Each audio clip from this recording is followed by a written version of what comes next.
Hello and welcome to the Stranded Spectacular, where we'll be taking a look at the first two box sets of Stranded because we're already at that point where we're halfway through Stranded. To think this time last year we were gearing up for box set number 1, and here we are halfway through of the series. So tonight I am joined by Luke. Hello, everyone. And James. Hello there. It's been a while since all three of us have been on a call. I think the last one was Ravenous 2. Which was 3 years October, so we're doing another 8th Doctor. Wow. So whatever series is up next for the 8th Doctor, will be back for the second box set of that. Yeah. I mean, hopefully we can finish Stranded. Yeah, consistent pattern, isn't it? I don't think I've done any YouTube speaking in about 2 years, I think. Which is new. Well, get back into the groove of it. I mean, it's quite fitting because Stranded's quite a new trendy box, I would say. Definitely, but before we dive into Stranded itself, should we just talk about what we've been doing so we can get a few more people on before we dive into like the meat of this talk, really? So, James, what have you been up to? For 2 years? Well, 3 technically. I found a nice bridge to live under. No, it's just busy. Currently 3rd year uni. Department has just been fucked over, but we're getting on with it. That's uni life at this point. Exactly. Shove us all back, get blamed for everything. But no, just stay on positives. I don't know. It's weird. I've not really listened to Big Finish in about 2 years, probably. So I've very slowly been getting back into it, which has been really nice. Because I've always been a bit selective with what I buy because, we're always skinned. But I've got back in with some of the Torchwood stuff. So I think the first one I bought was Torchwood Sync, which was a very, very enjoyable listen. I think I enjoyed it a bit much more than you did. I think so. Yeah, because I thought it was a 7 out of 10. Really, it was just a fun little run around. That's all I made of it. Really, I think was that when it was on sale with the Boomtown watch along they did. Yeah, it was about £6, which was really good. So yeah, I thought because series 1 of Torchwood is my favorite series, so it was very authentic to that vibe. I was very impressed with it. And of course it was written by Lisa McMullen as well, who did a few episodes of Stranded as well. She did Must See TV and she did but the 3rd episode in both sets, didn't she? Yeah, I believe so, yeah. Because she does the Akhtar Sisters episode, which is the biggest street irregulars. That's it. So I think she's very, very talented. Listen to Tortured Outbreak. Really good. Really very fitting, isn't it? Very fitting for what we're going through. I think that's why it resonates so much more. Listening to it while through a pandemic, yeah. Yeah, didn't I say to you it was very eerie hearing all the people just chatting outside, give us the vaccine. Oh, that was very I think I was walking through town listening to that all messed up, and I was like, oh my, it's all I think it's more anti-vaxxers screaming, isn't it, at the moment? Yeah, I think I listened to that in the height of the peak of the first wave, so it wasn't exactly the best listening, really, but I enjoyed it a lot. That would put fear of God into you, wouldn't it? Oh, definitely. I think I remember when Outbreak came out, I remember it getting really lukewarm reviews, and I don't know why. Maybe it's just the season of the past year of situations, but that's kind of just added a sense of relatability to it. But no, I just thought very solid box set, really. Well, you've got the only bit of fun you have in that is Jack riding that weird water beast, and that's the only fun. Yeah, that's the only bit of fun you have within that box set, and then after that, it's all doom and gloom, really. I think a huge element maybe people didn't is maybe Reese in the story, because he does the thing of oh Gwen, I'm coming to get you, and people back then must have been listening. Oh well, Reese is a bit stupid, isn't he? And then nobody would do that. Nobody would disobey rules like that. And here we are, lockdown 3, baby. And so that was very, I think. It's very set in reality, I think, all that stuff. But yeah, just been doing that. I suppose the thing not set in reality is that they were able to keep it contained to Cardiff. Very true. Very true. Yeah. But yeah, no, that's really just been the crust of what I've done. And you can follow me on Twitter to see some of my antics where I tweet like once a week. I mean, it's content at this point. Yeah. Bite-sized. Luke, how about yourself? Absolutely. Yeah, not too bad, thanks. Just work, really. And watching some Doctor Who, digesting all the Season 8 goodness that came out recently with the collection box sets. That's been a lot of fun just going through that, because when a new collection box set comes out, it almost becomes fresh and like you're watching it for the first time all over again. And I think also there's something nice about watching a season through start to finish, even though like, it's easy enough to do as it is, but you don't quite have the motivation to do it unless you have the box set all there all together. And yeah, I think that's just, it makes you appreciate the season a lot more. Not that I didn't appreciate it to begin with. It is a brilliant season. Absolutely love Mind of Evil. And yeah, I think that is one of the main things. And then just listening to most of Big Finish's output at the moment. I think this week in particular. Yeah, I've got through End of the Beginning. I keep wanting to say Light at the End, but that's a completely different multi-Doctor story. But yeah, End of the Beginning. I mean, there is a reference to it. There is a reference to Light at the End in it. And I've also finished Return of the Cybermen now, so just Doomsday Contract to go. Oh, good. I think when you were saying about watching a series start to finish, I think especially with the classic series, because usually you dip in and out, you're like, oh, well, fancy that one. You don't really get a sense of the meaning behind the production, say, when you just kind of pick out an episode. When I think when you just kind of watch, again, start to finish, like you can just, you see the intentions, like this was meant to be a refresher from this tone. And a cohesive picture of, say, that year. It's like, it's a time capsule of, you know, everything that was going on, say, politically, socially. You just get all those little insights on a week-by-week basis, you know, with watching it like that, don't you? And with season 19, you get to see why all the money was gone by the time you get to Time Flight. That is true. That is very true. Yeah, much like you, I've been diving into season 8. I'm sure we'll do a separate stream talking all about how wonderful it is. But I think season 8 as a season is very fruitful. Like, it's still very malleable in terms of what Terry and Barry are doing. I feel like it's their first season in charge, really, because Barry inherited majority of the work that was already put down. So season 8 is very much them going, this is what we want to do. So you've still got stories like the Mind of Evil, what's very season 7 in tone, but you start to get that more family bond within it when Katie and Richard join, which is fun. I think with the recurring element of the Master, it's a bit like the show becomes a bit like a Saturday morning cartoon in like the best way. You know, it's the twirling mustache villain. Oh, I'll get you this time. It's like it's Swiper from Dora the Explorer. You know, it's comfy. And that's the other thing of like going back, watching it all in order. Like when you are picking through random Pertwee stories to watch, you don't quite get that same intensity of the Master each story in a row that you do with this, because you can like pick to avoid him. Not that you'd want to avoid Roger Delgado, but you know what I mean. There are great stories about him. Yeah. And so having that all in a row, it's quite interesting. And you sort, it doesn't really hit you that they actually did that until you go back and watch it like that and what that would mean. And you get to see the horrific troll baby in HD. Oh, yeah. And I have to be honest, though, that is done really well. Like the updated CGI for that. And especially for part 4. Part 4, with like the nesting coming down, like that is really good stuff. And the CSO cleanup on so many of the scenes, like even the kitchen looks good now. That's not something you think you'd say, but somehow they have managed to clean it all up and make it work.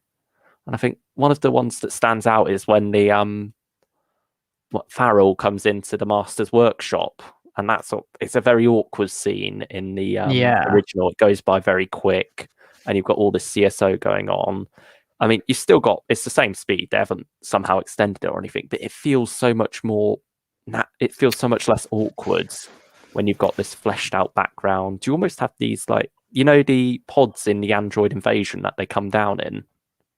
You've got things that look very much like that in the background with the Autons in that the Master's unpacking them from, I suppose. And yeah, it all flows so much better. Yeah. Continuing what Luke said, I did listen to Return of the Cybermen as well, and that's a weird oddity of a story, I'll be honest. Really How is this? Because that I've been really intrigued by that, because it seems a bit like from the trailers, without disrespect, of course, to writers, production team. It very much just seems like Revenge of the Cybermen without Voga. How does it flow? I would say it's very much the same as Revenge of the Cybermen, but the beats are still there, but it's just how they get from A to B is very different. Yeah. Like the way the Cybermen are revealed, it feels very Troughton-esque, maybe because that's got you've got the 500-year diary. It feels very 60s, feels right out but with of Moonbase. Yeah, it's very Moonbase-esque. Yeah, you've got like the medical bay, Cyberman hiding in there, not quite under the sheet on the bed table, but it's very similar nevertheless. And then you've got some Toon stuff actually. And Sadie Miller and Christopher Naylor, that's a dead ringer, isn't it? Like Christopher listening Naylor to the trailer and clips, yeah, like wow, Naylor, definitely. Kind of just I think it's when because they did release when they release snippets and stuff. It's when Sadie does the Doctor. It's like wow, very much Elizabeth Sladen right there. It's very good, very good. And of course, we're going to be talking about recasts again later with the Brigadier and Stranded 2, which thankfully I think we've all got very talented people doing them in very respectful ways. You know what I mean? Yeah. And just a little point with the Cybermen, what I find quite interesting is that their chest units have their guns, and they've got the little antidote for Sarah. It's just very creative on how they picture the Cybermen and how they do that, really. So it's quite interesting. Yeah. And the way the cyber leaders described and included, it's I think he's mentioned as being taller and stuff. It feels very much like the same vibe as the cyber controller in Tomb of the Cybermen. It feels like Jerry Davis would have written it with that in mind, and obviously when it came to screen, ended up being a bit different. But it's a bit of another year of the Cybermen, isn't it? Because obviously we've got the audiobook for the third Doctor coming out soon, don't we? Oh, yeah. Definitely, yeah. I mean, I think it's still quite Dalek heavy because we've got Dalek Universe and the War Doctor, but I think it's always exciting when we get a Cyberman story because they're few and far between. So when we do get a Cyberman story, I feel like it's exciting, really. It seems they focus a lot on trying to do, lots of different things with them each time. We're a long way from the days of, say, the Bluetooth. The companion definitely. Where it maybe feels like a Cyberman story for the sake of it, but no, I think that they all have a straightforward identity. And of course, Third Doctor Volume 4 is on sale for $19.99 currently in their Cyberman sale. How would you Which is recommend worth? I would say it's worth it because me and Luke have gone on about it so many times, but it's a chunky story. It's like 36 minutes, like each part. So you're getting quite a lot for your money, and the Cybermen are used effectively, not in it that much, but I think that's why you get the fear factor. It's like a bit like Ascension of Cybermen in a way, where you get the build-up of the Cybermen coming into the story, really, with that sort of fear factor of the Cybermen are on their way. It's very true to the Third Doctor era. Let's say we compare it to, say, the Silurians. A lot of that is a character piece, and then bam, once the Doctor encounters the Silurians, it's bam, scene after scene after scene. Yeah, you get quite a lot of character work in Tyrants as well, don't you? I feel like it's a very... Oh, go on, Luke. I was just saying, between the different characters on that spaceport and stuff, and you got that scientist as well. I mean, I would say it's probably Tim at his best, because I feel like it gives Tim a lot to do, especially in the second half of the story, with what he goes through. Yeah. So I feel like that's Tim really going for it, really, which is nice. After a couple of box sets, he's finally getting to... You're instantly sold on that's John, which is great. Yeah, I'm looking forward to getting to that point with Sadie, because in Return of the Cybermen, while Christopher Naylor's already got Harry very down, and I think he's definitely going to get better as he goes along as well. But with Sadie, I did feel like it was slightly off at times, but also I think some of that does have to do with the return of the Cybermen writing. She is a bit off in that story, Sarah, as Well, she she's is. not in part 2, is she? She's No, not she's in part completely 2. absent. She's just unconscious for it. It's almost like going back to the 60s of where they have someone on holiday for a week. Yeah, it feels. Yeah, but I still have faith in that casting, because I've seen before with like Tim, especially for example, it does take time to get into that and really nail the character down. Like comparing back in volume 1 to now, it feels night and day the difference. I mean, we do we've got have another Cyberman story coming out later this year, don't we? Out of Time too. Yeah. Oh yes, yeah. Oh god, I forgot about that. I mean, that's I going to be hope that like has the summer blockbuster. Cybermen in. It'd I be would nice say to it's see 10th our Planet. childhood. Really? Yeah, because I feel like because it's set in the Paris catacombs, I feel like you could get some really good body horror stuff with the 10th Planet That Cybermen is true. I would quite like in it the to be. catacombs. I would quite like it to be the World Enough in Time and those Cybermen, because it is that blend of classic and new, and that works with having 5 and 10 there. That's And I think smart. they also used that Cyberman recently on the main image for their sale, but they haven't got that Cyberman on any covers. So That is very, very true. I just think it'd be quite cool to see our childhood Cybermen on Big Finish. yeah, they haven't been. I mean, we've had the Nightmare and Silver Cybermen, but we haven't had like the Cybus ones. Yeah, so I'm down for it. Yeah, our old boys, the clunky boys. Yeah, they haven't quite hit the retirement home yet. No. I mean, by Dr. Falls, my God, those costumes were just tacky as heck. They've been to like Doctor Who Live, the proms. They've just wheel them out, boys. Toys R Us, go on, get them out for your Matt Smith figures, And the body doubles obviously hadn't done the walk like a Cyberman training video at the Doctor Experience. That's good. He's on a little picnic, that cyber picnic, so it's great. I think that covers that section. If we dive into Stranded then, because this is the whole point of this thing. Yeah, sure. So I think what would be a good place to start with Stranded? What were your feelings going in when it was announced to now? Really, now you've experienced Stranded, has your thought process changed? Were you a bit sort of box set fatigued? But we've had Dark Eyes, we've had Doom Coalition, Ravenous, and now we've got another 4 box set with the 8th Doctor, and I guess Time War as well. So were you feeling a little bit fatigued, or were you kind of curious about the premise? So James, do you want to start? I think when Stranded came out, I was probably just focusing on other stuff. I think, obviously your personal life just changes a lot. When a pandemic hits, I was just focusing. I think I was very fatigued. I think just from finishing uni. I think so. I just spent a lot of time actually just playing games with my girlfriend, really. But yeah, I just didn't really have the time or really the energy to listen to a Big Finish. I just don't think. I think maybe you just kind of I don't know. I was just kind of exploring other stuff. I was a bit Doctor Who fatigued. I think for a lot of 2020. I think. I kind of just hit a point where I was like, I want to go explore some other stuff. Oh no, I didn't really get any hype about it, just personally for me. Box sets are a bit of a hefty commitment, I think, especially when you're unsure of what something's going to be like, because I think Stranded is one of those where it's like, oh, that's a bit different, isn't it? Which I think thankfully actually works to its advantage. And spoiler, I really enjoyed it. Because I picked this up in the sale, which was a few weeks back. I think maybe about 4 weeks ago, maybe 3. I don't know.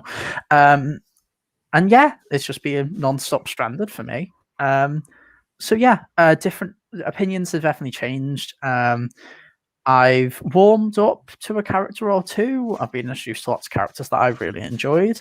And yeah, I think Stranded is one of those where it's hard to properly get a solid negative on it. It feels like when you critique something in Stranded, it just kind of feels a bit nitpicky. Yeah, it just kind of shows, it's got a very solid direction, I think. I don't know if that answers your question, but yeah.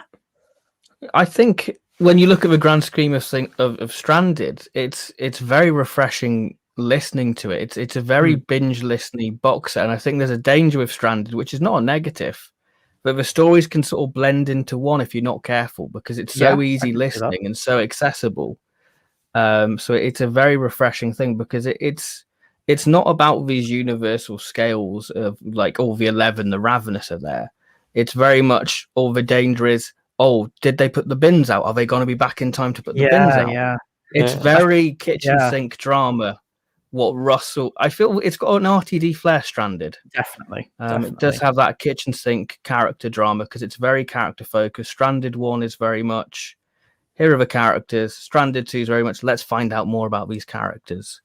Really. I think I compared it to you with being basically a complete inverse of Dark Eyes, in a way, where Dark Eyes is one of those box sets where, yes, the stories can blend into one, which is kind of the intention of Dark Eyes 1.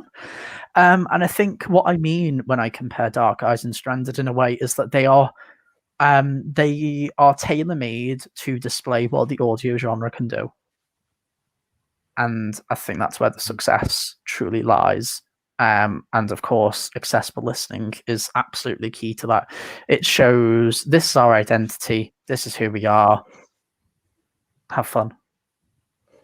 I mean, I wouldn't say you need to have listened to Ravenous to understand Stranded, because I feel like it's pretty self-explanatory. But the TARDIS is knackered.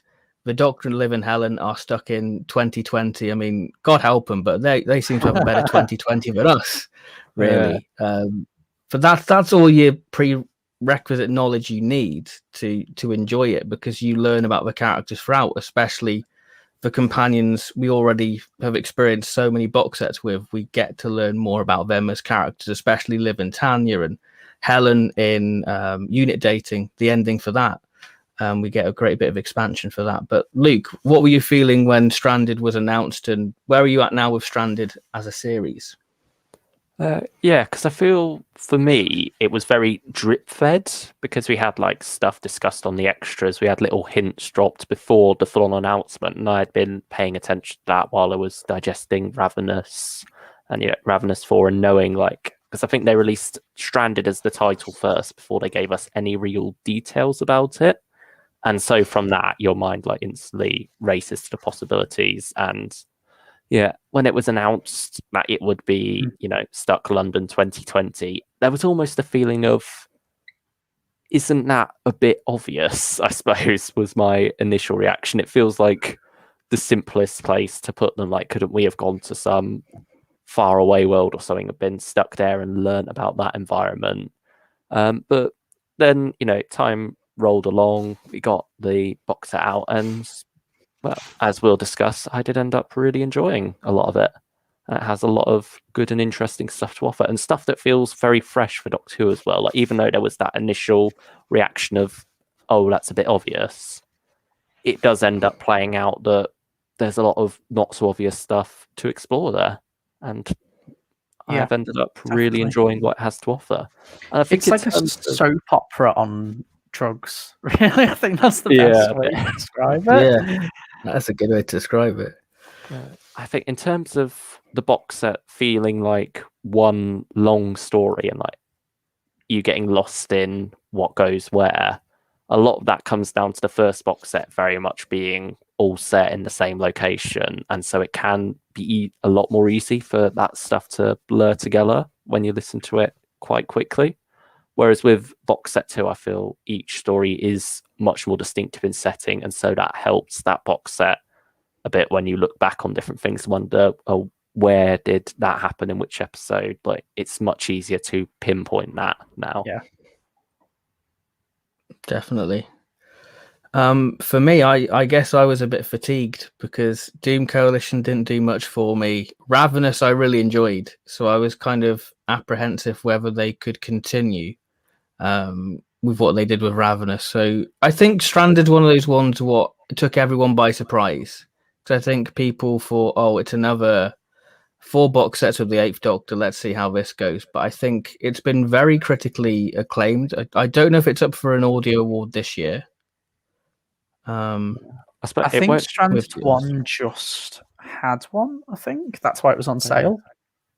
I think it won something. I think so. Yeah, I'll check not on too the sure. website, see if they've anything Yeah. to say. We should have researched this. We should have researched, but this is how we roll. We stumble by it all, really, and we go through it. So I guess we've talked about our opening thoughts. Should we dive into the stories? Yeah, Sure. Good to go. So we kickstart with Lost Property by Matt Fitton, is it? I think it's Matt Fitton. Indeed, Yeah, it's this one. I'm really glad that I re-listened to this one because I was a bit snotty when I first listened to it. So I thought, well, I wouldn't say I was. I think I was kind of expecting more story arc driven type of stuff with it, and this sort of drops a load of about time unraveling, especially the curator stuff, because the curator talks in riddles. And it's really interesting stuff that, about a butterfly wing, fluttering and the ripples and all that.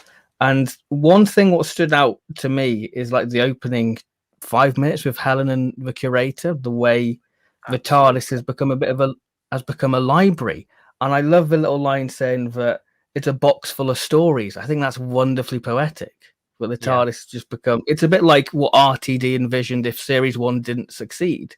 It would just be this police box on a street corner with these wonderful stories what have just long since finished. And I think that's really beautiful. So, James, what did you think of Lost Property?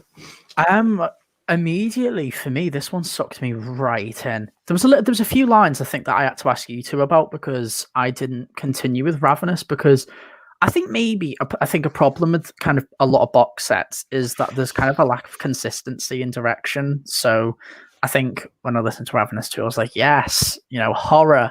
And then box set 3 was announced. It's like, oh, companions. I'm like, and then box set 4, and it's like the masters. I'm like, okay. So that's why I didn't continue it. So I had to ask you a few questions like, okay, what was this desert planet? How was the TARDIS, destroyed, basically?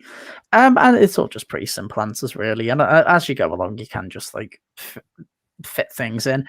I really love McGann in box set 1 more than 2, actually. I'll get onto this later, because I think McGann is proper funny in box set 1 because he's so grumpy and it's so he's proper like it's like McGann as an actual person. Because if you've met McGann, he's quite scatterbrain, and especially in the first story because he's so lost. And I guess the second story, he's trying to find his way where he fits into this place. Especially in the third story, like you have like Mr. Bird, and he's like, I don't fit. You're normally like the fixer-upper, and now I'm not the fixer-upper. So it's him trying to find his place in 2020. Like Unit has been defunded. We get a reference of Capaldi and Unit, so it feels very of the time Stranded at this point. So you're like, whoa, we're getting references to Resolution in a way with Unit being defunded. So the Doctor doesn't have that to fall back on, because when he was stranded before, he had Unit, he had something to keep him occupied, whereas now he's just, a house owner, really. It's nice incidental cohesion with the current era, I think, which I think is very important for a brand, because I've never understood the reason why can't we just have 3 audios with, say, Jodie Whittaker and the Fan, just a year? Like, there is literally nothing stopping them. It's no different than, say, releasing a book. So I think it's very nice, it just brings everything under one umbrella. It's like they're running parallel to each other, Stranded and series, the current era, really. But yeah, which is just perfect, really. I love the going back to the McGann stuff. I really love his alien mate. I love how he probably just walked into a pub and was like, "You're an alien. Come with me. You're going to work in my workshop." It's a little bit like in the 90s, Batman had just this random like hunchback guy who would like fix up the Batmobile and stuff, and he just dips in and out of issues, and it just reminded me a lot of that. So yeah, a lot of personality there, as you say, with the creator riddles. Oh, the creator! It is the creator story. I fully believe that. I listened to this story and I didn't move on. I listened to this one again because I really enjoyed the creator stuff. He's in a total of like, I think about 5 scenes, and they all just completely stand out with each other. It's very much Tom getting to do a bit something really different than his normal Fourth Doctor stuff, because he can be a lot more wholesome, I think. Well, the Fourth Doctor kind of needs that Definitely. abrasiveness, so it allows Tom Baker to really be just Tom Baker, offering like just fivers and hot chocolates. I could listen to an audio of just the creator going about his business, like a whole box set. I mean, give me. I was going to say, I feel like because the curators use sparingly, you really cherish every scene that he's in. Precisely, yeah. Yeah. And I feel like if you did have a box set with just a curator, you would kind of lose that magic and that charm, bits you get in Stranded. And what I love as well, a clever little bit of sound design. If you listen to the under gallery bit, you've got a slight little hum of a TARDIS. And that's a really nice little bit. So if you go back and you like pay attention to like the under gallery bit, you get a nice little hum of a TARDIS, which I think is a wonderful little question mark of what is the curator. Like there's still a mystery around the curator because he's talking in riddles, so there's still that we don't know where he is, where he fits into the grand scheme of things. So I feel like because he's used sparingly, you still have that mystery and that wholesomeness, like you say. And he's also a supporting character, and exactly, he's manipulating things ever so slightly behind the scenes, so that precisely that's what I was going to say. Yeah, he goes a little bit back into say, I don't want to say the Seventh Doctor, but he very much brings together kind of every element of the Doctor together, including the chess player. Yeah, and it very much feels like it is still him being the Doctor. Like he may be retired, but he still wants to get involved. He can't quite get involved, so he bends the rules ever so slightly to allow for the McGann Doctor to do his bidding in a way. Yeah. Do you want to talk about Lost Property, Luke? Yeah, I will. Wow. It is such a great start to the series, and I think might just about be my favourite of the first box set. I can agree with that. I think I love how it throws you right in. It isn't picking up straight where Ravenous left off. Like I think they've been there. Is it 3 or 4 weeks now? I think it's 6, isn't it? Yeah, 6 weeks or something like that, isn't it? And like that's we get a few flashbacks within the first 15 minutes, don't we? Which caught me off guard a little bit. I have to go back and re-listen to that. But yeah, when they arrive, and then we just kind of get flashbacks building up until the present, really. Which helps. I think it's a good character piece, isn't it? Yeah, and Thomas Brewster just gives you that. Yeah. I mean, it just gives you that prior knowledge, doesn't it, of having that little flashback. So if you are just dipping your toe into Stranded, then you do get that context of where the characters are at, where they've been, and this is where they're at now. Yeah, and I think it's good to have that gap so that now it's sort of more settled. The idea that the TARDIS isn't just going to fix itself overnight. Like McGann is now having to face up to the reality.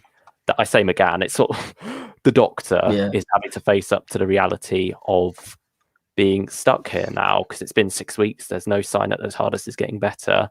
And so what is he going to do? And it's very much this head-on collision between him, Helen, and Liv as Helen's sorting out all of this stuff at the house and is very much put under the pressure of that. Meanwhile, the Doctor's just not getting to know the neighbours at all. He's like forgetting all their names all the time because he just doesn't want to be there anymore. He wants to be off exploring, but instead he is stuck. And you very much get to focus in on him as the Doctor really struggling with this. And it's something that carries on through the whole first box set, really. And I think it's a very interesting exploration of this character where it's Liv who says he's a very good people person when they need saving, when they're running away from monsters. Then he is great. He is great in a crisis. But now he has to really interact with all these people. And, he often says about how living an ordinary life is one of the most amazing things. I think, especially in the new series, I think that's something that they really hone in on and try to be wholesome and nice to the viewer about how, wonder and excitement can happen in everyday life. But now he's being forced to put his money where his mouth is in a way and actually live through that. And he's not doing well with it. I think at one point he, in an outburst, calls just people boring, doesn't he? Yeah, he does. And it's almost like this idea of does he think he's better than everyone else? Even if he won't say it, you get into that exploration of deep down, is that what he's almost thinking, like subconsciously? Does he feel that even though he doesn't want to? And it's sort of forcing him to confront that now that he has to live this life the same as ordinary people do.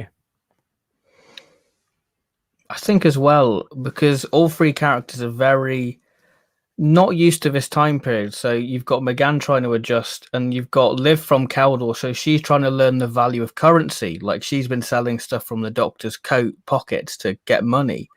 And then Helen's from the 1960s. Though London's very much the same, the culture shift has changed drastically.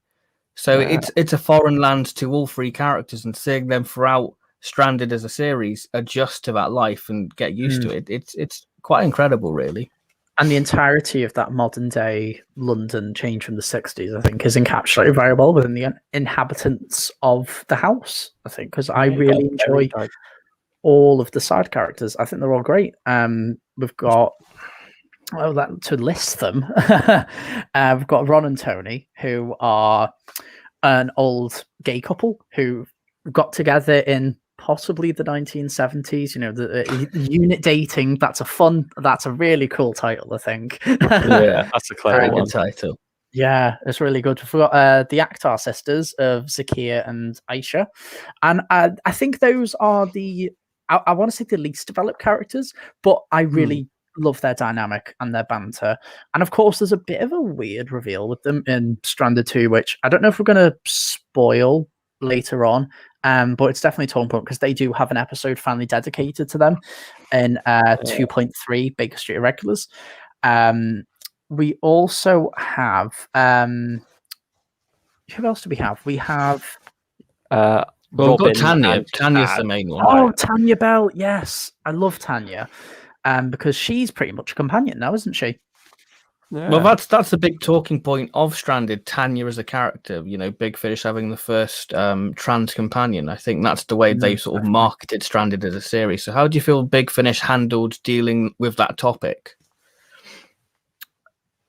Me, I think there's, again, I've sent you guys this like a million times, but there's a great talk with Phil. It's on Philip Hawkins' channel with a trans woman called Jessie Gender, who is amazing. I love her content. I'm subscribed to her. She does lots of nerdy content, lots of discussion videos as well, sometimes quite personal. If you're a Star Trek fan, Beyond Dot 2, you'll love her channel as well. And they just had like this really just in-depth discussion about Tanya and about how the representation of her is handled, and thankfully very positive. There's some really, you know, I really love in Lost Property, I think, when this random electrician comes over and he meets you, just says, "Oh, all right, love," and just all those things where you'd refer to someone with like with female you know, verbiage, and I just love that. I love that so much. And there's the coming out scene to Liv, I think, handled really well. When Liv's just like, "Okay, yeah, sure, great," because with me, I'm not actually a huge fan of Liv and Helen. Because I've listened to Liv since Robophobia. She's never quite grabbed me.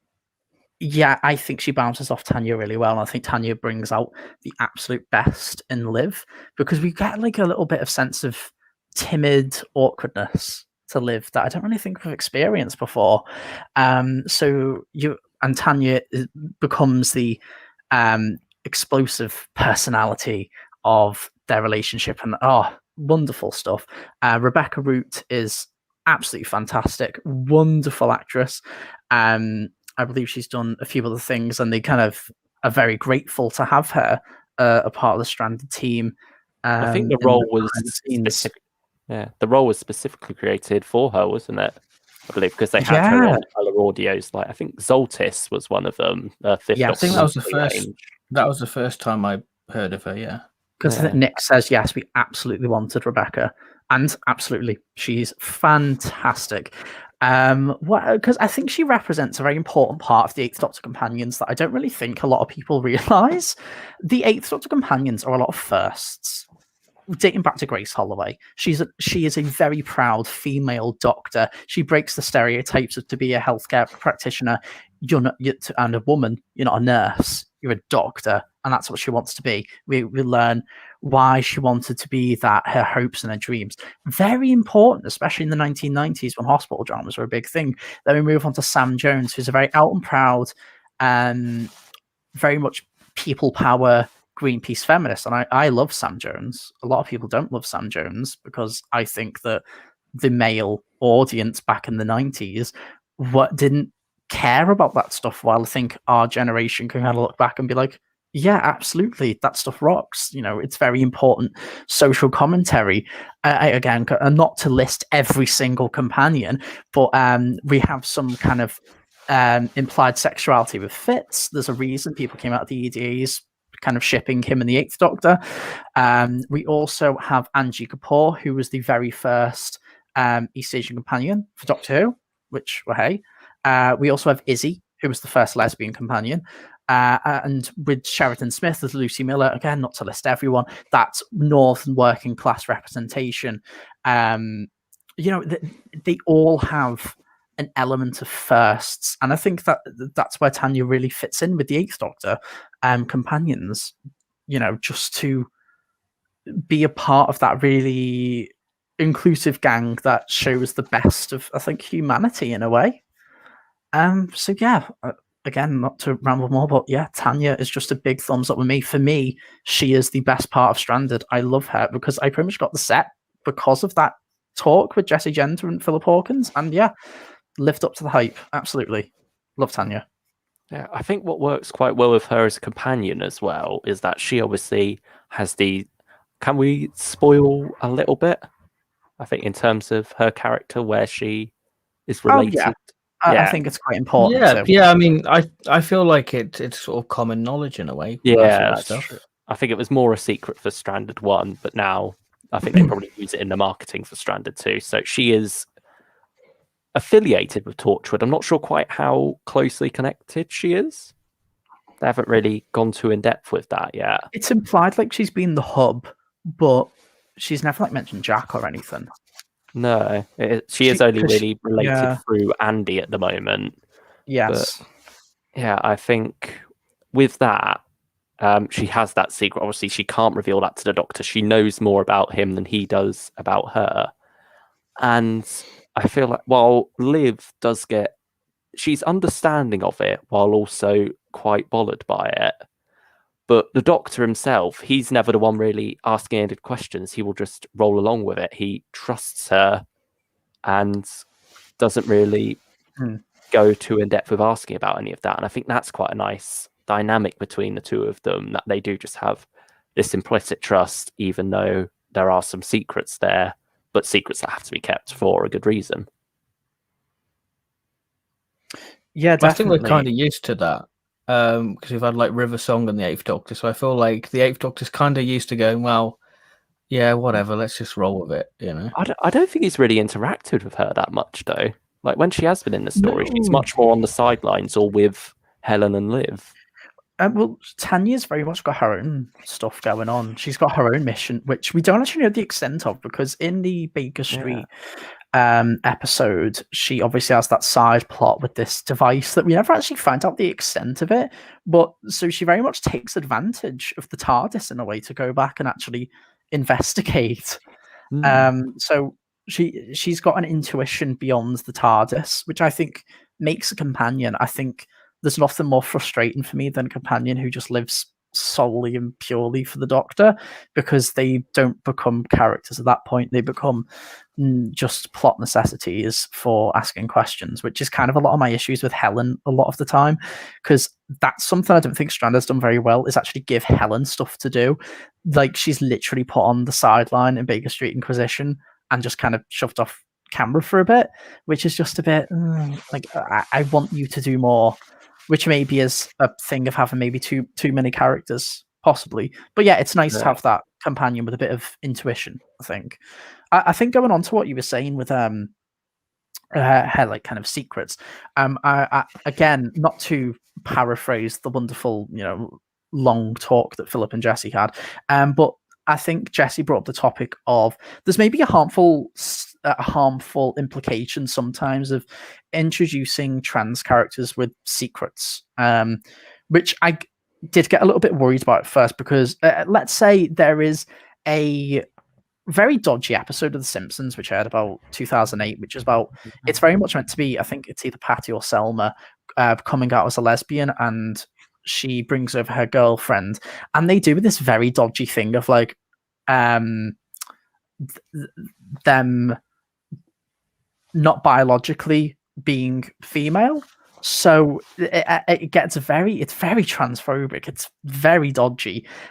So that's sort, and you have this really horrible thing at the end where it's like, you'll not be a real woman, which is what Patty says. And that's sometimes a harmful implication you can have with trans characters having secrets. But luckily, I think it really comes into its own play. Does that make sense? Because she becomes her own storyline with her. It comes beyond that. She gets her own intuition, and I think that's perfect. Yeah, I think as well, what's quite interesting is the way Doctor and Liv and Helen are described in like the first box set with Andy and Tanya, but they're described as targets.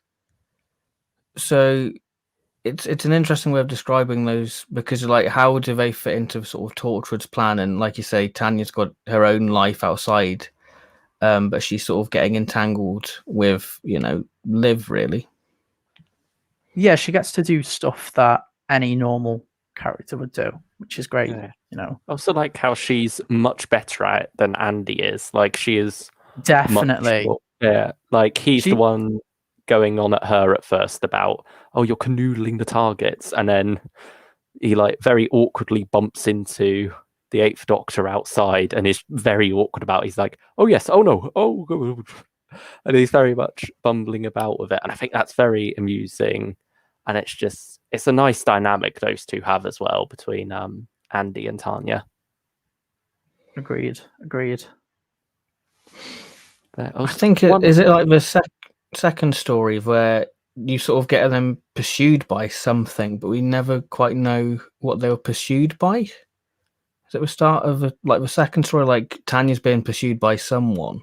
Oh yeah, the start in Stranded 2. Sorry, I was thinking Stranded 1. I was wondering what was going on there, but yeah, Stranded 2. No, it's the first story when she runs to the TARDIS. Is it Dead Time? Yeah, it must be Dead. Yeah, it must be Dead Time, because she's not even in Unit Dating. Oh yeah. No, actually, I think it's Baker Street Irregulars at the start. Yeah, because she runs into the TARDIS very last minute to take advantage of the TARDIS time travel. Yeah, there I was earlier saying about how things in Stranded 2 are much more clear. You don't get confused between the episodes because they're in these distinct locations. And we've been going on to episode 2 or episode 1. Oh no, it's episode 3.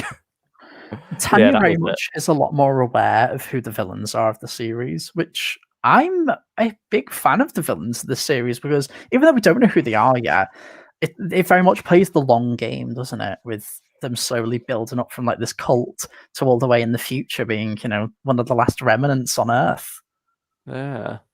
Well, it's like the interrogation scene when you get the sort of interrogation with going, oh, we know your real identity. And that's a real gut punch. You're like, don't you dare hurt Tanya. Don't you do that. Because you real feel for Tanya in that moment. I think that was good. I think it's definitely interesting. I think hopefully that was good representation wise as well. I can't speak to it wholly myself, but not actually revealing the birth name in that interrogation scene, I think, was the right choice. And hopefully they don't reveal that at all, because ultimately it's not important. And like Tanya gets to say, it's a shot in the dark, it's a guess, but the name you choose for yourself, that represents much more who you are. And that was a very good moment for her. Yeah, that was a very evil moment from the villain of that story, really, even though the villain of that story is very much a victim of circumstances because the whole thing with Stranded is a paradox happens in box set 1 that really just messes up the future, and allegedly the Doctor is responsible for this. So the character who is the interviewer in the long way round, very much is trying to punish everyone because of her hatred of the Doctor from a very just simple reason of just never talking to her. Well, as not to spoil who the character is, because I think it's a great reveal halfway through. But yeah, that interview moment with Tanya, it made me a little bit uncomfortable. But obviously Rebecca Root was most definitely probably fine with that line, otherwise that she wouldn't have said it. But yeah, very evil moment, trying to imply it to essentially just dead name her, which yeah, very evil moment, definitely. And I think one more thing on Tanya that we've mentioned before, I mentioned it to you about representation-wise, it does feel kind of awkward having the first trans companion being related to Torchwood and that connection to an adult spin-off, because immediately there is this thought process of, being trans is a more adult topic, when it really shouldn't be. Yeah. But ultimately it's just something, it's like you said about what is it, blind casting, I think. Yeah, it's that whole thing of, it's not an intentional slant or anything, it's just something that has unfortunately befallen it, and it's the cards we've been dealt now, and it's fine, it's played very well, it's not an issue at all really, but it is something unfortunate that maybe should be avoided in future, I guess. Yeah, it goes back to sort of like the sort of worrying implication of, oh no, what are they going to do? What about Tanya's secrets? Like, what actually is the secret? Because with blind casting, it's an issue that was brought up with Revolution of the Daleks, where the current era very much blind casts actors, which actually makes a disproportionate number of black characters die compared to white ones, because with blind casting, while the intention is absolutely inclusiveness, as sadly there is implications and social implications. There's different experiences and different races and people just who aren't in the shoes of cis white males, and they will experience, so yeah, blind casting, it can be an issue, but luckily, again, I think in the end it's kind of worked out a little bit well. That makes sense. Yeah, for Tanya it definitely has. I feel like maybe the best analogy for that is, you've got a set of scales, and then if you're putting loads on one side and not much on the other, blind casting is essentially saying, okay, from now on we'll put one on each side, but there's still a lot more on one side than the other already, and so it needs to more be about evening that out before eventually we do reach the point where we can happily blind cast whatever, because those prejudices have been moved on from at last, and so we need to even the scales first before equally distributing things. Yeah, definitely. Very adequately put, I think that is. Oh, definitely. One last little thing I want to add about lost property before we dive into the next story is that we have a whole mystery. No, because we need to talk about the characters, because they are the central point of Stranded. That's why we've become so invested in this series, because of its characters. It's not driven by its story or plot. It's because we tune in because of what these characters have to say and the journey they go on. Yeah, that's definitely true. And I think you can't really. Sorry, go on. We got this delay, haven't we? It's happening again. It's happening again. Just go on, Luke. Go on. Yeah. So you have all these characters, and they've got like arcs that go on throughout the series. It's not just they have a one episode thing and then that's it. Like, certain characters do take episodes out or have very minimal roles. But when you talk about the characters, but when you talk about the characters, you have to almost talk about their whole journey so far. Yeah. So, what did you want to say about Robin, James? Oh no, that's just one of those characters who kind of pops in and out, kind of minimal role. Obviously, going to get a bit of a bigger role going forward. But no, it's just kind of like give an example. Yeah, absolutely. Yeah, he's the only housemate we didn't mention, I think, and his dad, played by Alan Cox. I can't remember his dad's name. I don't think it was ever mentioned. It's probably in the casting credits. I'm pretty sure it was mentioned, but yeah, definitely. Well, he's very minimal. It's just like, oh, I'm off Ken. to work. See you later. Yeah, it's Ken. Yeah, Ken Bright Thompson. Yeah, there you go. Yeah, there you go. And we don't get the mother, do we, at all? I don't think. No, I think there are she's mentions of her. Yeah, She's meant to be like moving in there eventually, but they're sort of like the family's a bit all over the place, so we only really interact with mainly Robin and then Ken from time to time. He'll like pop in and stuff, and that creates quite a nice dynamic for him between him and the Doctor, and him very much admiring him as almost this surrogate father figure. Even though obviously his father's still in the picture, he is much more off at work and stuff, and so Robin starts to look up to the Doctor much more because he's around eventually, like once he gets beyond the point of thinking humans are boring and starts to settle in later on in the first box set. I think it's also cool for a while having a kind of like 15-year-old boy as a companion, because it's something I've never really had before. It's like you see a lot of yourself in that, even though I'm bloody we're all old now, aren't we? We're ancient. It takes you out to being kind of just a bit of a kid and being like, oh, I wish I could travel with the Doctor.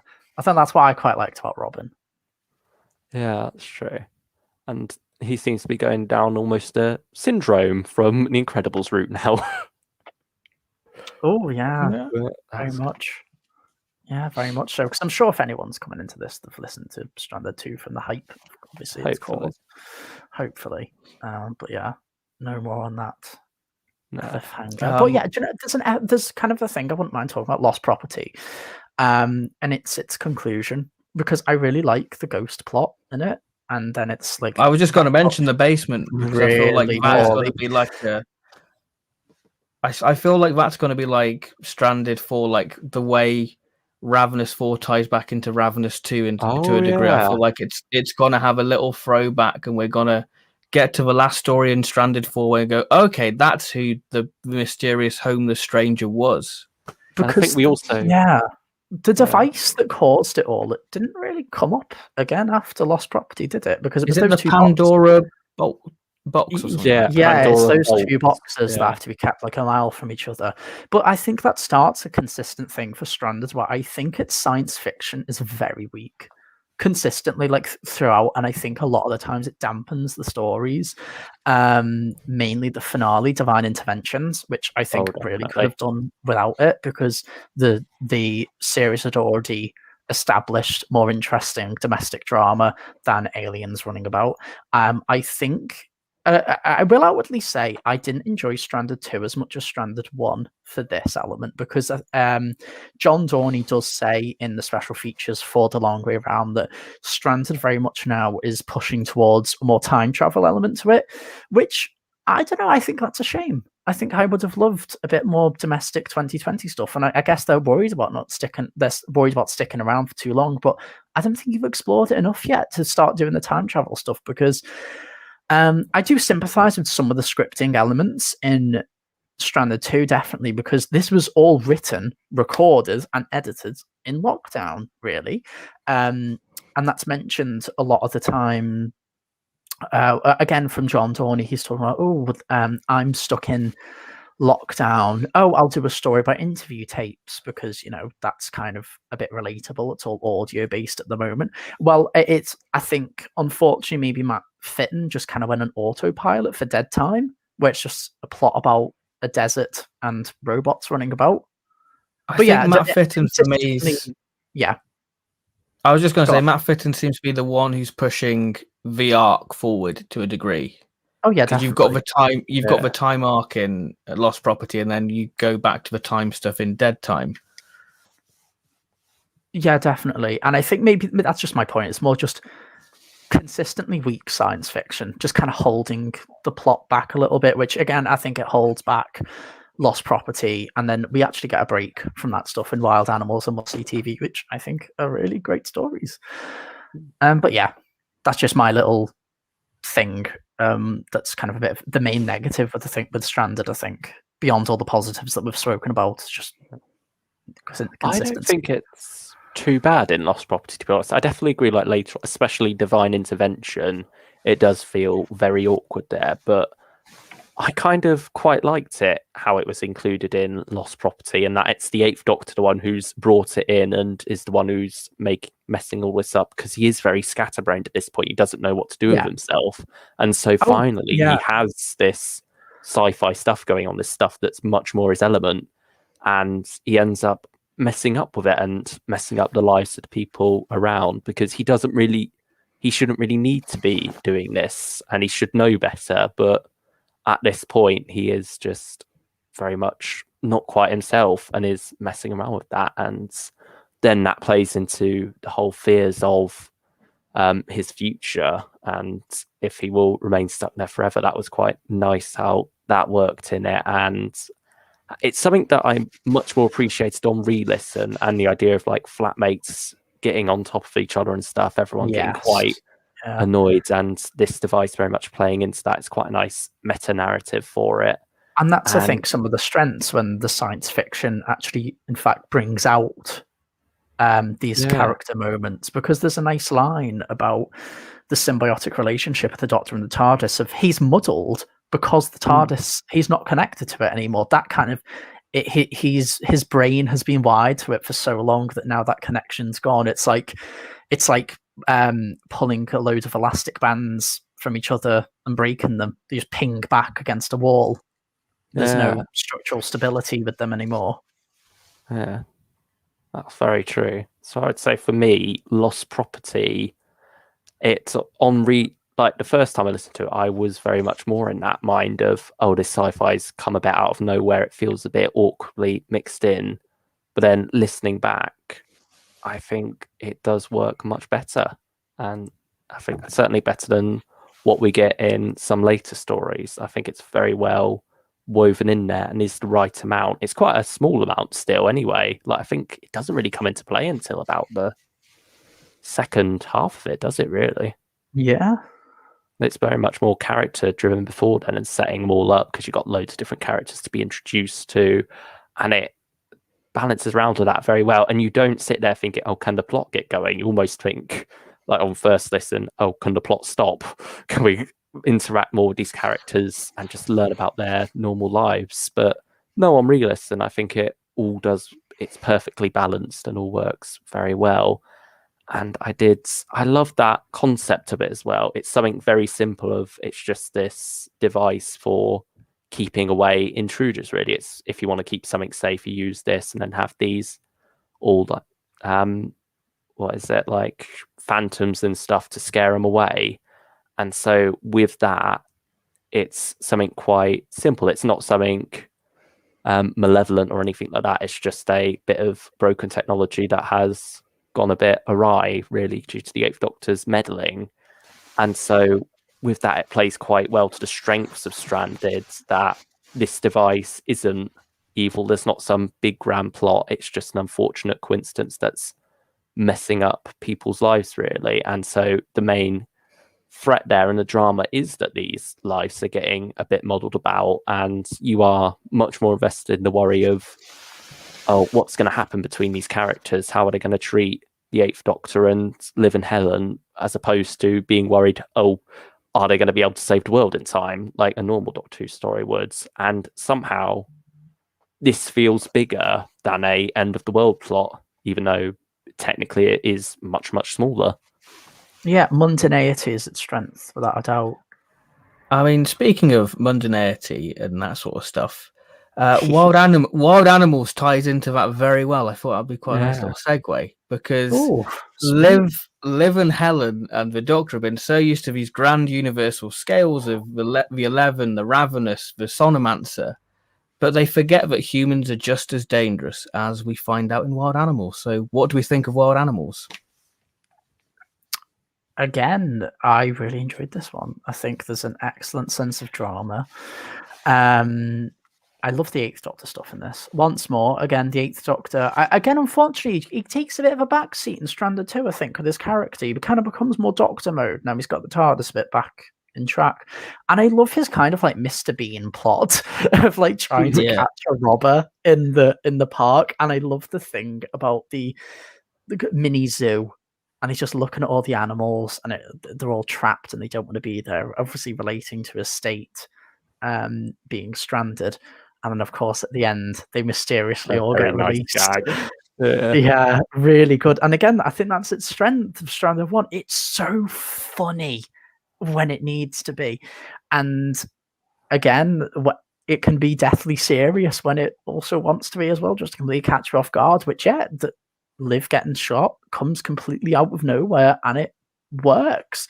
There's you get the women supporting women element with Helen just being like so worried.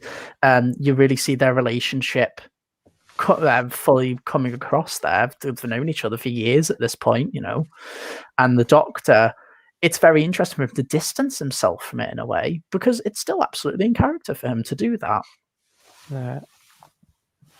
And I think also going back to the whole these small scale problems in comparison to End of the World stuff feeling much bigger, you have that here with Liv and the Akhtar sisters, and the idea that they blame her for what happened in the shop, and that's something you actually quite care about. Like, you don't want them to blame Liv for it, and that's quite a nice moment how that's played off and how that is made to be quite a big thing. And obviously Sanjit, he is such a lovely character for the short time we get to know him. I mean, I will be honest. He's the cousin of the sisters, isn't he? Yeah, that's it. I will be honest. I kind of, on re-listen, he's the same actor plays a much nastier character in The Burning Hour, the recent Fifth Doctor story, and so being fresh off that, it sort of felt like a bit of whiplash, and I sort of felt a bit less warm to him just because I've known that same voice do some quite horrible things in that story. But no, the character is still wonderful, wonderfully written, wonderfully played. He has some lovely banter with Liv, and he is just such a wonderful little character who got cut short, but it works very well to have that small but impactful character for this story.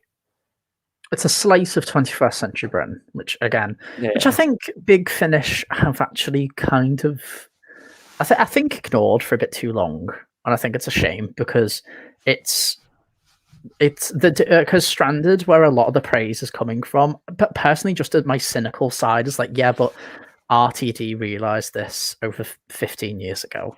Like, you need that sense of reality to hook people in. You can't just sell stuff on the fact it's Doctor Who, because you need to do something with it. Comfort only sells so far, and you can only relate to so many alien planets where it gets to the point where you need a real world. And you need world building, and what's a better place than just what's around us? Which I think this episode absolutely succeeds at, because we see lots of places. We see the corner shops, the police stations, the parks. You get a map inside your head of where everything is. There's a true sense of just continuity to everything. The way that locations flow, it very well scripted, because you can imagine the parks around the corner, the police stations down the road. Obviously, the shop is located not too far away on the same street as Baker Street, presumably. And that's an achievement, to just be able to have that map inside your head, if that makes sense, I guess. Well, I think it shows that there's more life outside of Baker Street. What the Doctor just thinks, well, that's his life, but now we're spreading out in London, really. You get a neighborhood built, don't you? You get this sense of community around the characters, even though that, because it's audio, you can't have them interact with too many like randomers. You still get that feel of this real living world around them, with people going about their lives. It's Clifton Road being around the corner. It's the chicken shop, and it's the rotisserie chicken. The rotisserie chicken, it's series 1 all over again. It's great, because that's my favorite tone that Doctor Who's ever taken. And I think the Eighth Doctor fits in that environment very well.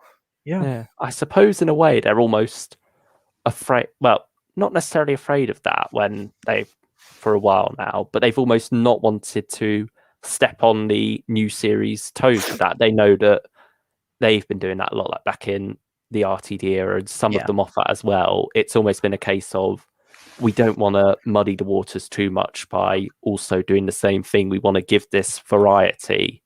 But now, because just Big Finish is coming out with so much output, I think they are able to, have this in the mix as well, and it not feel like suddenly everything of Doctor Who is the same. It's everything is still all different, and even this Stranded is quite different, because while with those stories it was the Doctor just walking through our everyday lives, this time it is him stuck there for quite a long time. It's like he's no longer brushing shoulders with this life. He's walking the same shoes as it. Yeah. Well, I think as well we get that with McGann waltzing into the police going, look, I can help, where he's just brushed aside, where normally he's a character of authority, so like, right, we're going to listen to him. So for him to be shunned and go, well, I'm going to take matters into my own hand, it's very interesting. I think this is why Wild Animals is probably my favourite of box set 1. I just love everything about this story. Like you said, with the confinement of the zoo, there's a brilliant Third Doctor short trip about the Third Doctor visiting Is the that zoo one as of well. the competition winners, or was that different? No, that's Landbound. Again, that deals with confinement as well. So it's interesting. I think that's why I like it, because I relate to Pertwee stuff with it. So it's a wonderful story, and like I say, the human drama of Liv, it all feels you forget about the aliens and all that sort of stuff, because it just shows how evil the world can be. Yeah, and I think for the Eighth Doctor, or the Doctor in general, like he's used to in these situations, these are the ordinary people don't quite know what's going on, like an alien's attacked or something, and these authorities around they're out of their depth, and so when the Doctor comes along, knows what he's talking about, they do tend to listen to him a lot more. But in this situation, it's just a mugging gone wrong, or a burglary gone wrong, someone's been shot, and so that's what the police are there to deal with. This is their job. And so someone coming in and saying, oh, I know all about this, it's like, oh, well, we do too, so bugger off and let us get on with it. Yeah, and then he's just stuck in a park in a suit. I mean, I miss cover art, because I would have loved to have seen the cover art for this release. Yeah, I wonder what they could have come up with. Yeah, it would have been nice having some almost Torchwood style cover art for this, where that's quite down to earth and has this slightly more gritty feel to it. I think something not quite as gritty, but something like that, where it does feel very much like a snapshot of something that's going on, could Even be like an event. Even if it's just a portrait of the character with, say, a blurry background that vaguely resembles something related to the story, I'd be happy with. It's something to look at, which I think is a shame that Big Finish have kind of diverted away from that, because if it is a cost-cutting method, why do I have 3 copies of the same vortex right next to me? Yeah, because I feel there's a realm where you can cut costs rather than an entertainment factor. I think for me, like cover art helps me visualize the story, what the spaceship looks like, what's the environment, and I think it just helps, especially if you're a new listener. I mean, even now you struggle trying to visualize what this world looks like. So for people going in blind, not used to Big Finish that much, not having that visual aid can be quite challenging. So I can see why the jump from visual to audio is quite a leap for people, really. Yeah, and I think especially with this cover, I do love these Stranded covers. They are a nice design, but when that's all you have, and it is very much this basic picture of the characters against a yellow or here he goes, yellow or red background. You've got like this nice little black splash. It's very nicely done as a main cover. But when you don't have anything to go with that, there's literally nothing story-wise for you to grab hold of there to like start painting that picture in your head. Luckily, with this modern day London setting, it's not quite as bad, because I think most of us do know what that looks like more or less. But yeah, when it still would be nice to have something to visualize there. Well, it's like the characters, like Ron and Tony and the sisters. Like, I don't really know what they look like in that sense. Yeah, I agree with that. Because they're not on the cover as such, like the main cover art. they're not really in the booklet either. So you're just like, well, what do these characters look like? Because they're much a part of the series as the Doctor. So for them not to be part of the cover, it's a bit of a shame, really. Yeah, and I mean, look, I think there's only so many characters you can fit on the cover before it becomes too busy, really. So I can understand them cutting back there, but yeah, it would. And I mean, That's you just can where easily, individual covers come in. yeah, Really. Especially for unit dating, that would have definitely benefited like a cover of its own. yeah. There's a guy called Dan Kennedy on Twitter who does individual cover art for Stranded, and I think they really help when listening to the audio. It's just even if it's just seeing again a picture of Ron and Tony, it just helps, you know. But yeah, just a little shout out to Dan Kennedy, really.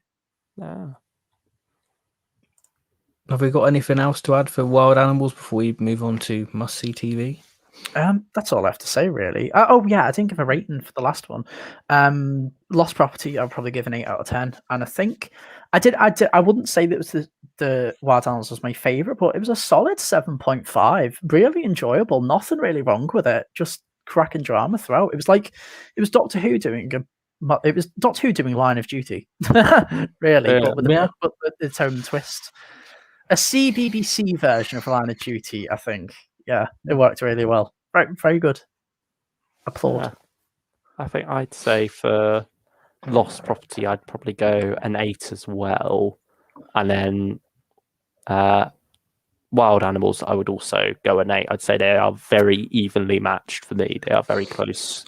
Lost Property may just have the edge for me personally, while I also feel that Wild Animals is the slightly better story, I suppose.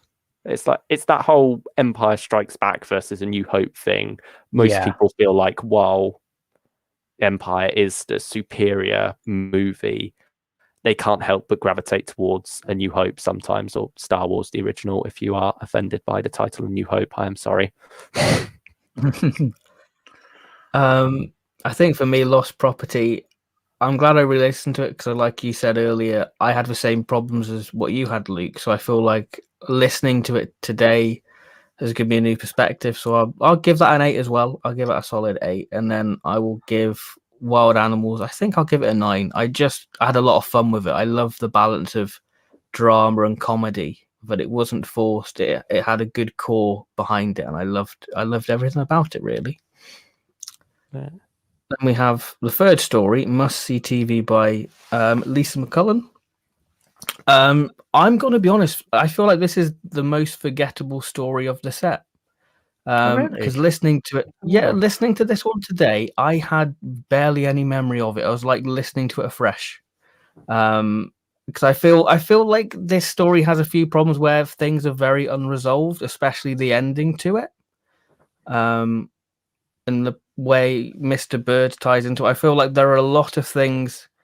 It just feels very cut, like things are just sort of snipped out, and I feel like we're missing at least 10 minutes of story from it. Really, it feels like you're building towards a climax, and then suddenly it ends. Like you don't like Mr. Bird suddenly disappears, and that's it.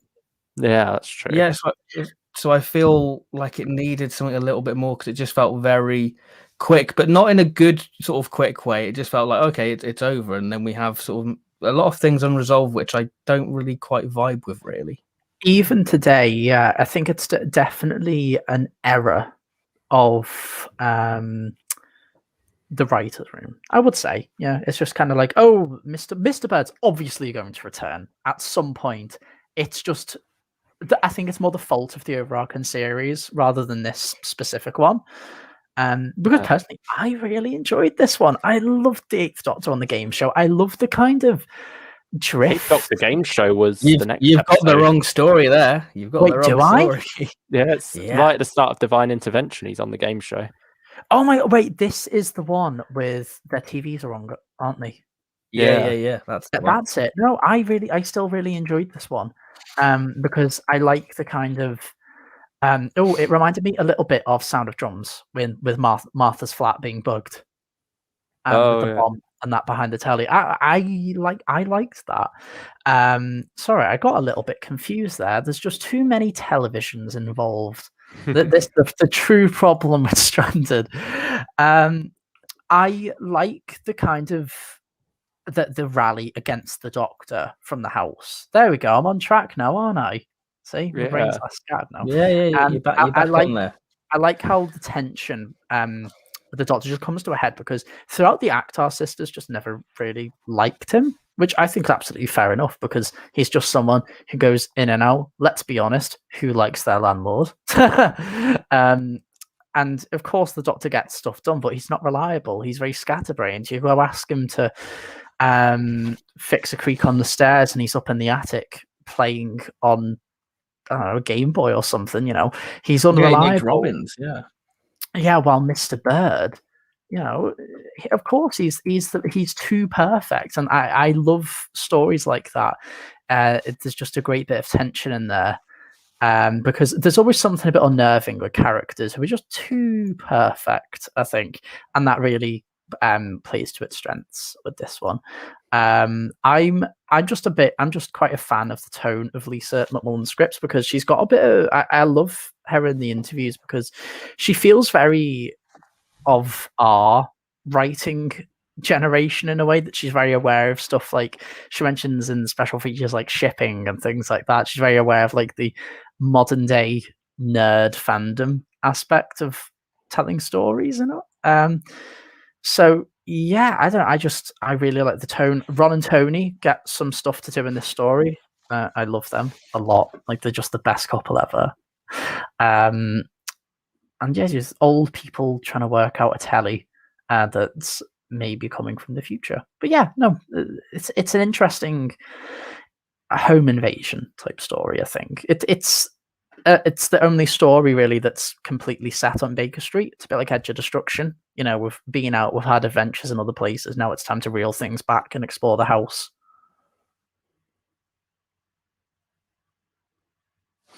Yeah, I mean, I guess that's a nice little parallel, really, because Edge of Destruction's the third story in the show, really, isn't it? Yeah. So that's quite a nice little parallel. Yeah, I like going back to like the Ron and Tony stuff. You get nice little hints of like, therapy and all that sort of thing. So it's a nice little nod to what we'd get with unit dating in that sense with it all. I think there's a long sense with this series, which I quite dig, going back to series 1 of the long game, where there's a story that acts as very much a tentpole in a way, that sets up other plot lines and stuff. And this is very much a tentpole episode, I can say. Well, it sets up the Torchwood stuff. It's Liv and Tanya now are now in as a couple now, really. So it's very much moving forward with the character stuff, really. It's this story where Tanya has the heart-to-heart with Liv about being trans. I think this is the one, isn't it? I think no, that's right at the end of Wild Animals. Oh, is it? Yeah, like when she finally asks her out, Tanya asks Liv out, and then immediately after that, she does sort of have that preface of and that. then this one, yeah, I'm on right track now. Yeah. So how about you, Luke? How did you find Must See TV? Was it a must listen?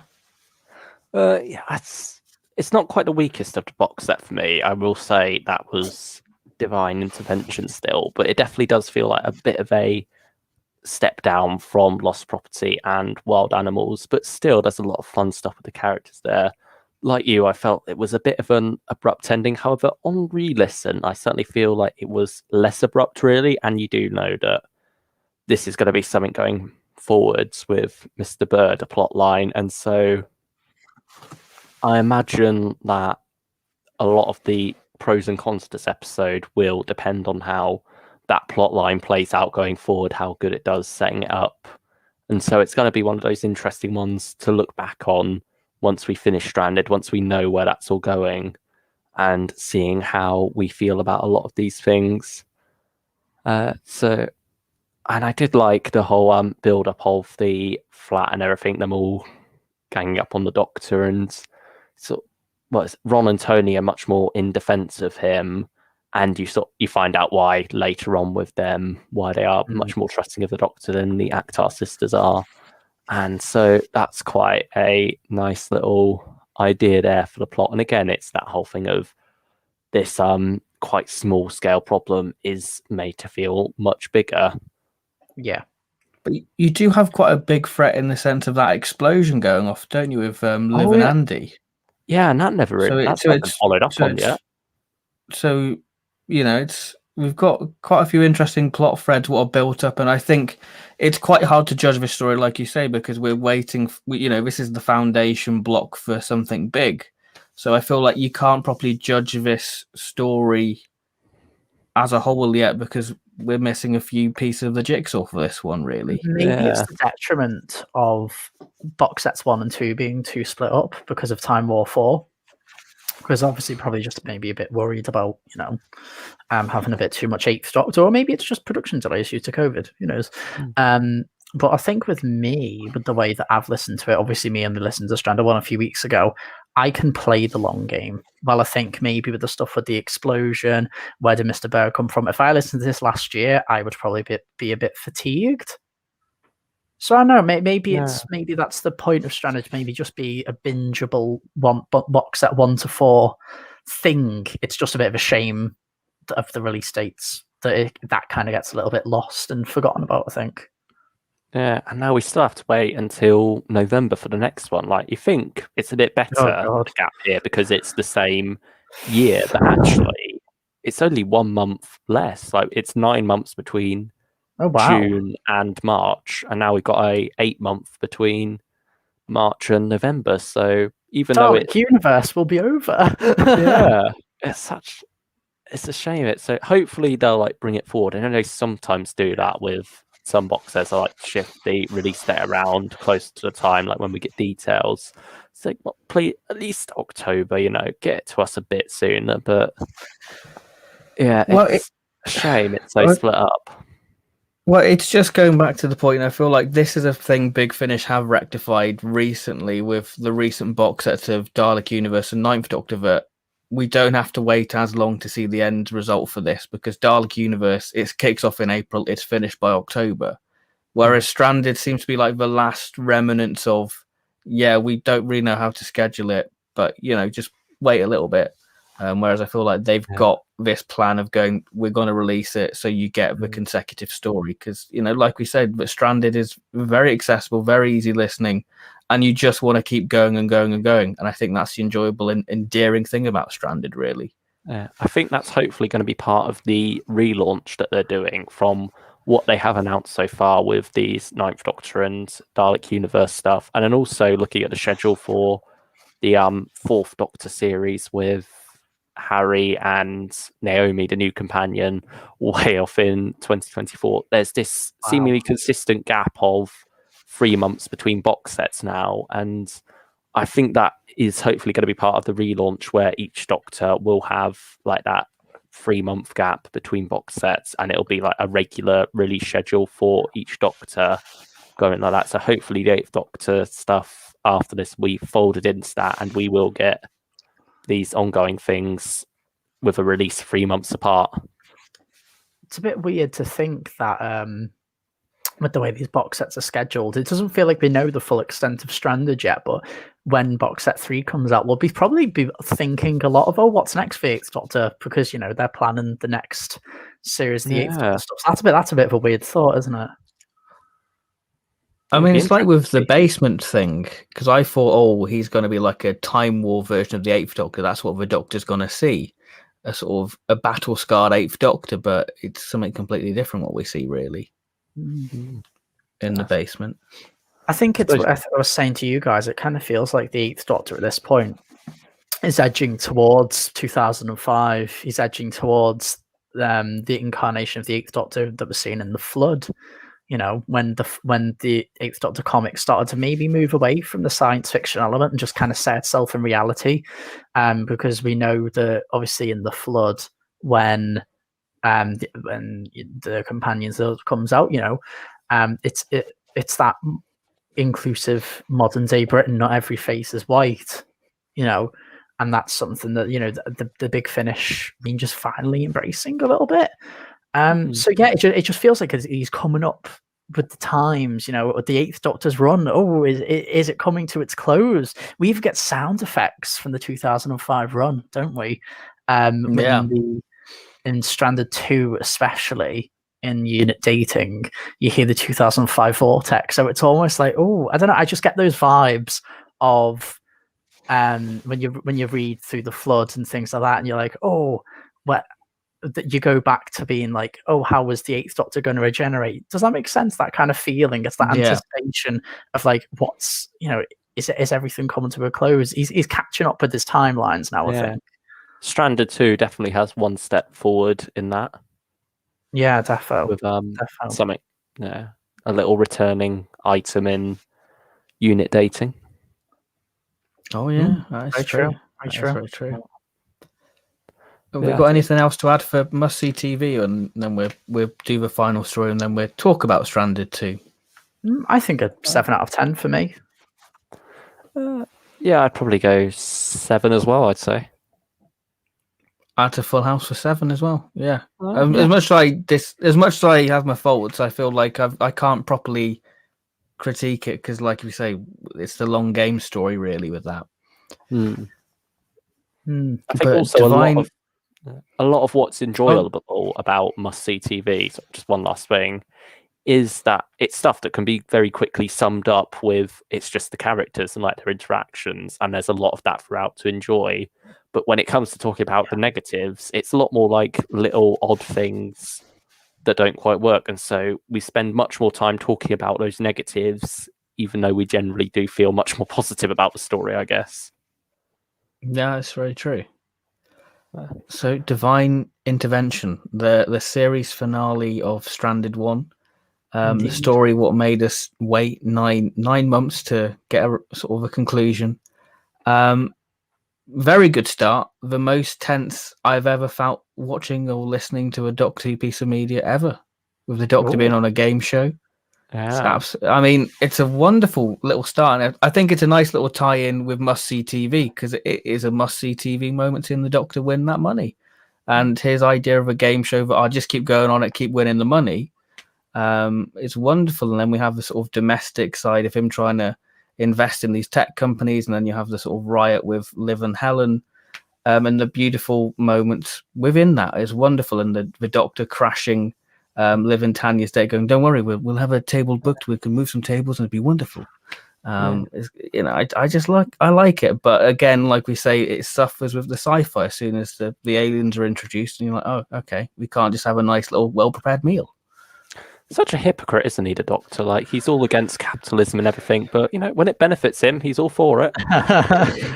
But no, I love that game show aspect of you have that tension from it, and then he finally does win, and then we go back, and it's not as happy and celebratory as you might think it is. Like, it starts off that way between him and Liv and Helen, but then some more stuff happens as their conversation progresses. He's talking about all that investment and things, and then we sort of get to this argument between them saying like, "Oh, we're living here, we need to help these people use this money for this," rather than throwing it all away on this very slim chance that it might get the TARDIS working again. And that was a nice moment for those three as a team, getting that tension out of it, and not going for that standard thing of drama because he lost it, using the fact that he won to create this new drama between them. Well, you have as well within that is that you have the Doctor going, "Well, don't you want to be free? Don't you want to leave?" And he's like, "Well, you're too busy stuck with the mundanity of life." And then the scene after, when he's with Tanya, that he's complaining about there being bits in the butter and toast crumbs being in the toaster. So you feel like he's being a bit of a hypocrite himself in that moment, that he forgets that he's adjusted to that life as much as they have as well. I think there's also even a moment where, no, it's not even Tanya calling him out on it. It was even him saying himself, "Yes, I'm aware of how contradictory that is." I can't quite remember what he says, but there's definitely something that he says in that kitchen scene where he like quickly will cut in before Tanya can and say, "Yes, I'm aware of how contradictory that was, but I can't." Do you remember what? Please say that it is ringing a bell at least, and I'm not. Yeah, I mean it does ring a bell because he's very sort of catty at that moment, isn't he? In that scene when he's just like making a hot chocolate, he's like, "Why do I make a hot chocolate?" And he's like, "Well, that's Liv's favourite," and it's like, "Oh, better apologise to Liv then with that all." Oh yeah, I love that scene. Yeah. Yeah. Do you remember what he's talking about there? There's a moment where he's talking about something, and he says, "Yes, I'm aware of how contradictory that sounds." Whatever. There's something like that in there. I remember that line. Yeah, defo. Yeah. Yeah, I just Because can't there's just remember a little what bit it of was tension in there. referenced Yeah. to. Yeah. And it's like him admitting that he is a bit hypocritical in that sense for something that I can't remember him saying. Doesn't he bring the hot chocolate to Liv, and she's like, "I don't want it," and then she's eventually just a bit like, "Give it here." I really like that moment. Oh no! I love that bit. It's like, yeah, and he's like, very clever. Very healthy. Yeah, that's it, and it's great. It's a lovely little bit because it's like a little Saki line, but I love it. It's playful like, McGann. He's like a mopey child, and I think that's some of the best stuff that you get with the Doctor. You know, it's like the Pertwee, and just being an absolute toddler sometimes. I mean, I want to be childish, you know. I think that's what also lends itself to the dynamic with Robin as well. Like you have this actual child there who he's thrown in with, and it's nice seeing him almost being more childish than him sometimes. Like Robin very much wants to grow up. Because I was just thinking then, I think this story kind of outlines, you know, who the companions are, and it's that being Liv, Helen, Tanya, and Robin, because they're all sat on the couch watching the Doctor win. They're the ones who are happy for him. The sisters are kind of like, "Oh yeah, great for him." He's still skimping us out of rent. But yeah, no, I love the dynamic that Robin and Doctor have. I was a bit miffed in box set 2 that was cut short, I will admit. Obviously it's going to go somewhere and stuff, but I just love the dynamic that those two have, because the Doctor can just spout stuff to Robin, and I'm just like, well, what? I just you get a bit better sense of the kind of what aspect of it than you do sometimes with the adults and stuff. I like that. It's like Robin gets it, but also he's just like, you are absolutely just stupid old man. It's cool. It's cool. And, you know, I think I was shocked when it's Peter Davison's son. I'm like, yeah, he acts his socks off. He's very well, but his dad's really proud of him. How old is he now? Do you think Peter Davison's actually sat down and listened to Stranded? Oh, probably, if it's his kid, defo. Yeah. Probably. Him and David. You'd hope so. Listening to it. How old is Joel? With him and David being like, "Oh, you'd be better in this than Paul." He's being quite snobby. Yeah, he's 20. Joel James Davison, born in 2001. Yeah, he's got range. You see it later in Stranded 2. He's got range, defo, potential. But yeah, no, I just, it's comfy this first half, isn't it? And then you're organising the dinner to make up to everyone, but bond everyone after everyone just kind of had to go at each other and must-see TV, you know. And then, of course, everything goes wrong there. I like the dynamic that the Eighth Doctor has with Andy very much. I really like that pairing because it's an unlikely combo, isn't it? Yeah, because Andy and Torchwood goes through a lot of shit, really. Yeah. Especially in the audios at one point. There's the reference to his girlfriend, which is in one of the earlier ones, I think. That he has to... I think it might be Gods Among Us, isn't it? Yeah. And I don't know, he just goes through a lot of shit, but it's just people just not taking him seriously. And it's like, this is his chance. He's finally met the Doctor. Gwen Cooper hasn't done this. Yanto never. Well, you know, we will soon with Absent Friends, isn't it? Yeah, that's it. Yeah, so this is very much Andy being like, oh, I am truly like Jack. So I love that pairing so much, and then investigating the alien shooting, yeah, great. And then I think just the story kind of falls apart a little bit because it does too much to set itself up. It doesn't take it easy, which it's a very awkward run around as well. It's your first box set. You don't need to throw all your plot on the floor. No. I also like that dynamic between the Eighth Doctor and Andy, in that when the Doctor sees the body, he's like, "Oh, good.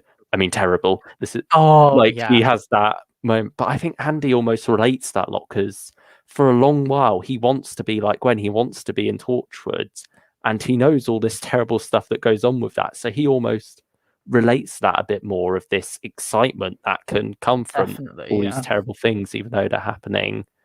That there is almost that it's just feeling of adventure with it, really. Definitely, yeah.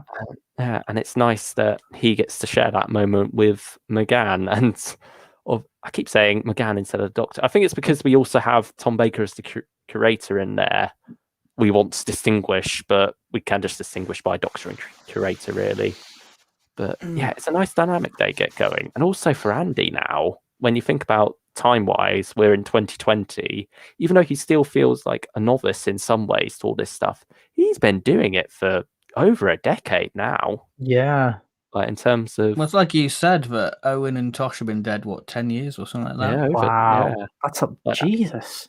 is it 2009 Series 2's technically set? Because there's that time skip with aliens in London. I wouldn't know, probably. No, I was thinking, no, wait, it would be. Oh, yeah, because you've got in Journey's End do it for Tosh and yeah, probably. Yeah, Yeah, probably 2009. Yeah, and then 2000, because Children of Earth came out along with the specials, and then that was 2000, so that'd be 2010. But yeah, so for Andy, he's obviously been through a lot, and it's quite easy to forget that in some ways.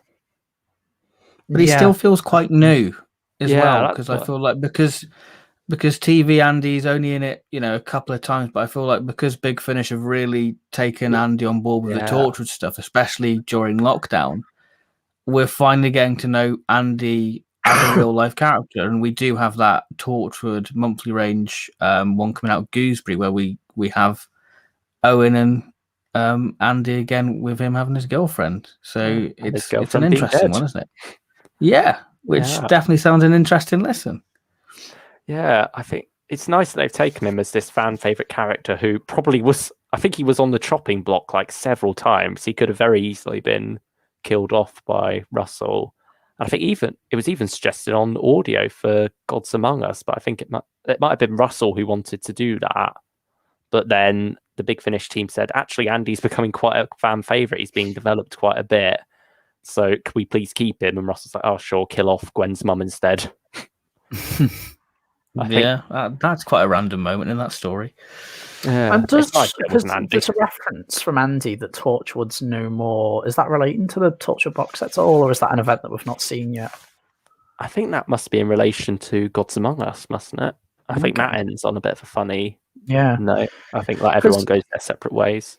I was wondering, because obviously with box sets, a lot usually in the second half, we usually get returning characters just to give it a bit of a refresh. Do you think we're going to see Jack, or do you think Jack's maybe off limits at the moment if he's going to show up in Series 13 or not? I think we might get Yvonne. Oh, I'd love Yvonne, because I'd be fine with Jack. Get Yvonne. But yeah, Yvonne I'd love, Yeah, that'd be interesting, because I think she's now head of Torchwood, isn't she? Like this I think it's the Peach World, Yvonne, isn't it? Who's now in the Torchwood. Yeah, I believe so.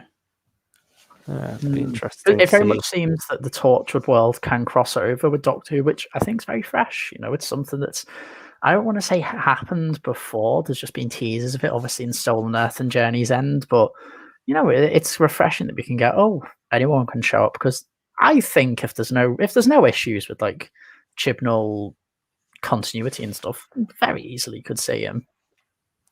Yeah, and I think it's also fair play now that with Russell back in the day, he didn't want the Doctor in Torchwood or barely even mentioned, because he didn't want like that crossover with the child audience, and children feel like they're missing out and stuff. And I think that was very fair of the time. But when it's audio, when it's much more fan based, I think that's when it's fine. That's when it's fine to have David Tennant in Absent Friends to celebrate that 50th release, and stuff like Andy coming into Doctor Who now. I think that works a lot more when you've got more of a niche market. You don't have to worry about children and feeling missing out or watching Torchwood and stuff. Yeah, that makes sense. Definitely. And also, we have had Jack meet Colin's Doctor in Lives of Captain Jack, so I wouldn't put it past him to mix in with another classic character. Because there's even a few instances where let's say they're talking to like an off-screen film. It's like, oh, is the Master going to be in this? I don't know. It just seems like they're building up to some. There's going to be a few familiar faces, I think, eventually. I mean, we've already had the Brigadier, so yeah. And Gron. I love And Gron. Gron. Yeah. I think that was a nice surprise returning monster. Because we had references in the trailer, but it's never explicitly an Ogron until you listen to the story, and then it's quite a nice bit. We're getting ahead of ourselves again, Bully. I mean, should we just wrap up Divine Intervention so we can get on to unit dating in that regard? Bigger and better things. Yeah, great first half, second half, which is just an unfortunate nature of just placing things of regard to plot. So yeah, it's just one of those things. Yeah, it just feels very awkwardly paced and very awkwardly done. Like you have the monster Scott saying, "We're going to kill you, Doctor. We're going to kill you, Doctor," and you're just thinking, "Get on with it. If that's what you're going to do, why you just stood around?" And like they keep getting sent off, and then they come back. And all these things are happening. And like one thing I did notice that was kind of awkward in the restaurant scene is that it almost feels like there's not enough commotion there with these two aliens holding guns on people in a restaurant. You think there would be a lot more like background chatter, screaming, people like cowering and stuff, and it's not really gotten across very well. Yeah, no, I think that makes sense, definitely. That's it. It's a 6 out of 10 for me. I think 6 out of 10 is fair. I'd do that, yeah. I'd agree with that as well. I mean, I just feel like it's missing 15 minutes of a story, really. I feel like the way it ends doesn't seem like a good way to end the first box set, really.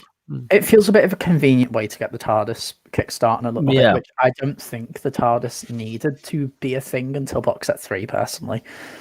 For me, it depends how 3 and 4 do play out, like how much they have going on there. If they could have held that back for the second half instead, maybe. But yeah, at the moment, we've got what we've got, and I do like this mirroring between Stranded 1 and Stranded 2 of this is the Doctor, Liv and Helen being thrown into the world of these people, and now the housemates are getting drawn into the world of the Doctor, Liv and Helen. I think there's a nice mirror image there between 1 and 2.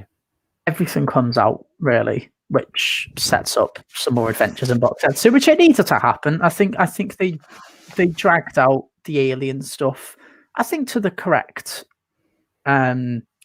time frame, to the point that the tension doesn't get old. They find out he is an alien, there is a time machine. Yeah, I think it was the right time. I think that was it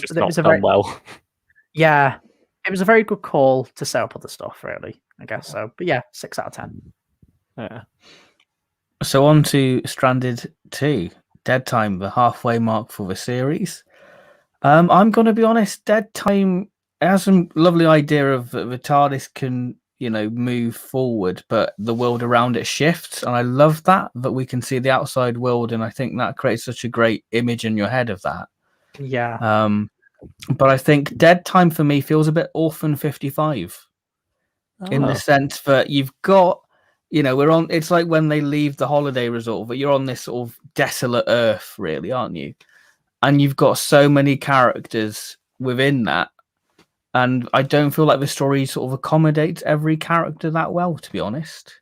Definitely not, especially Robin, because it's meant to be his story, and he's kind of just hiding in rocks for about 20 minutes off camera. I say off camera, but, away from the plot. Yeah, no, I feel the same. I think it felt a bit like an autopilot script, which is unfortunate, but it makes sense because this was probably written, probably height of lockdown 1, probably, to be released and recorded and entered for now. So yeah, I think it makes sense to just go for your comfort zone, but it's a bit weird from having your finale of Ravenous 4 on a desert planet to then having another desert planet 5 stories later. To be fair, I imagined it quite differently. Like the desert in, what was it, Ravenous 2, Planet of Dust, it's much more of like this harsh, sun beating down on your environment, very thirsty environment. Like there's a plot line there about getting the water and stuff, and the water being held hostage. Whereas here, I imagine it is a much more like cold, dead planet. Like, so for me at least, I feel there's definitely a separation between those two. It's like this is a dying world, whereas that is a very different world, at least. That's all because I kind of imagine this as the sun beating down. Oh, really? Just with all the talk of radiation and all that. Because I don't know, that's just what I kind of imagined when they mentioned, oh, there's bloody sand everywhere. Yeah, I thought that's just my It's funny how like those interpretations can differ for something on audio. Like I very much pictured it as this very grey world, you know, like, almost that bluish hue of the sun's gone out. It's night time. But what about you, Ben? How did you picture this? I mean, I just pictured it like Orphan 55 because I just saw a lot of similarities with them chasing Robin like Benny. I feel like Robin was very much the Benny character going, oh, God, we've got to get after Robin. And it was just a bit like the Benny stuff from Orphan 55, to be honest. Oh, no. At least with this, it didn't like take several massive plot turns. Like Orphan 55 was about 3 episodes cut up into one, whereas this, it all felt like one at least clear vision throughout. And also, it's only Day's principal characters, really. And like even when there is a different character, it's a AI version of Andy. So the AI's chosen Andy as the avatar for that. So even then, it's like it's very cleverly done on how they get the extra character in there by still using the main cast. Fun. Yeah, it must have been very fun for. Is it Tom Price who plays Andy? Yeah, Tom Price. Yeah, he must have had a lot of fun with being able to be the baddie.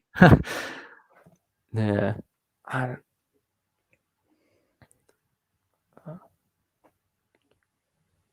But now, what's some of your thoughts, Ben? Just on terms of the characters being balanced here.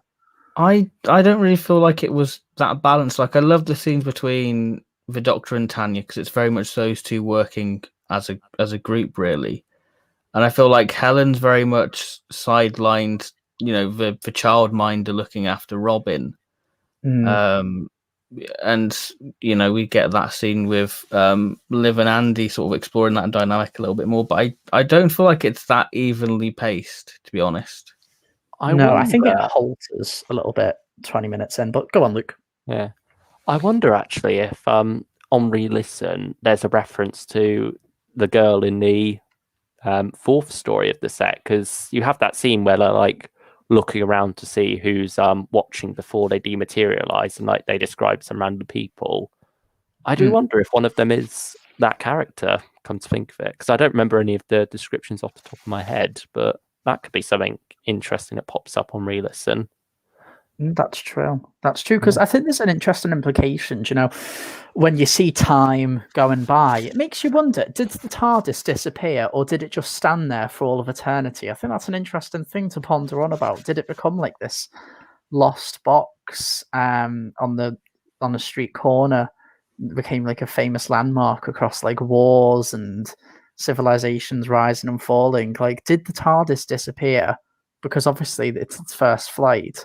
I don't know, am I making sense there? Because obviously they can see everyone going by. Though, because it has in the 4th story, like it is very much the girl sat there waiting for it to come back. It is reference that has disappeared, so I'm assuming for this it must have as well. Maybe, yeah. Because I think the idea is that that's still happening outside. That's what they can see, because they're not. I suppose the time vortex is what you enter to actually travel through space-time.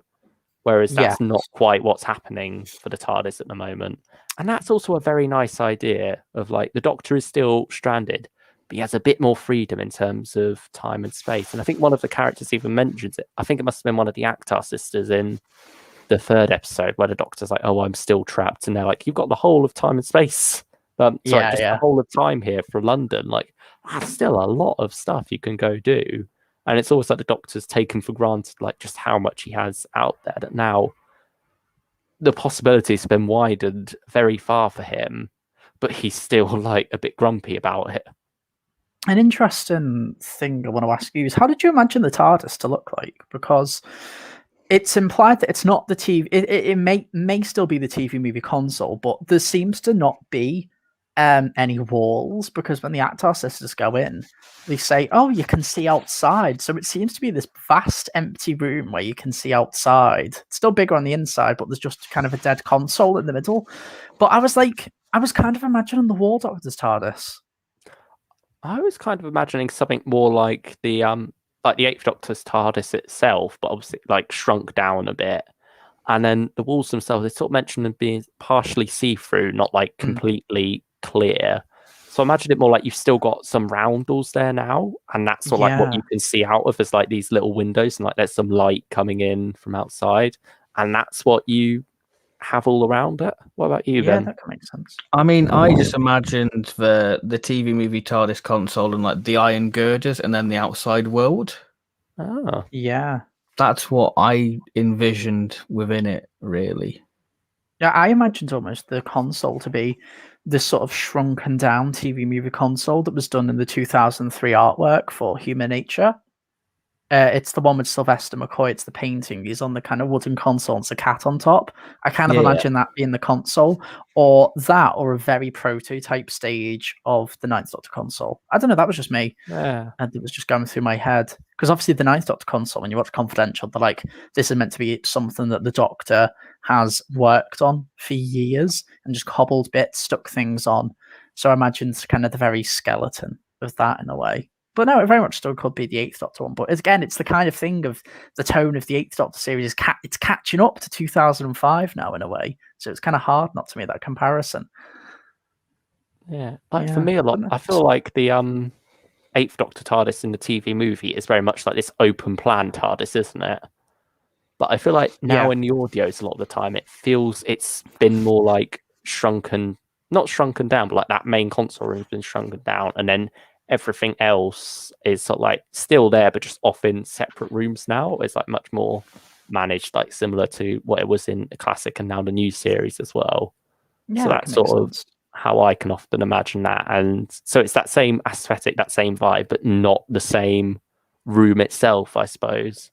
Yeah, that makes sense. But yeah, that's about the most interesting part of the episode, unfortunately, really. Yes, I wouldn't say it's the best way to open this new era for the Eighth Doctor. Personally, I think it's a bit of a whimper, really. I mean, I guess it follows on from Divine Intervention, really. I guess because it's a follow up from that. I think I've said to you that my least favorite Doctor Who story is bloody generic robots. I don't know, it just really annoys me, and that's kind of what this was. Well, they did feel quite shoehorned because it was like literally, what can we do for the last 5 minutes for a threat? Oh, well, let's add some just robots chasing them. Let's quickly escape back to the TARDIS. They're quite close to the very end, aren't they? Like, I think about 40 minutes in is when you first get a sign of a robot. I love that it is just these characters, like I said before. And with that, because we know these characters quite well now, some of them are in these new environments. We get a lot of stuff with Tanya and the Eighth Doctor. We get some good stuff with Andy as well, as the Eighth Doctor starts to warm up to him a bit, and him having almost culture shock of being on this world. It's all that nice character stuff, and it's just them exploring a new planet. It very much takes me back to the 60s, how you'd often have that first episode of just the characters walking around and exploring. And I like that it's a whole episode of that. So I think I'm probably a bit more warm on this story than you two are, and do very much enjoy those character interactions. While I'm still not as big a fan of the robot stuff and what goes on there, I think overall I did enjoy a lot of this story because of seeing those characters interact in this new environment. And that is very much probably about 75% at least of this story, so that's a good chunk of it that I did really enjoy. Cool for Tanya as well, isn't it? Because obviously she probably hears about all this stuff in Torchwood, because it's hard. It's touched upon in the Torchwood TV series. It's hard, like hearing, imagining all these places that all of these aliens come from that visit us, but you never really get a chance to touch the stars. As Henry Van Stan said, and now Tanya actually gets to be there.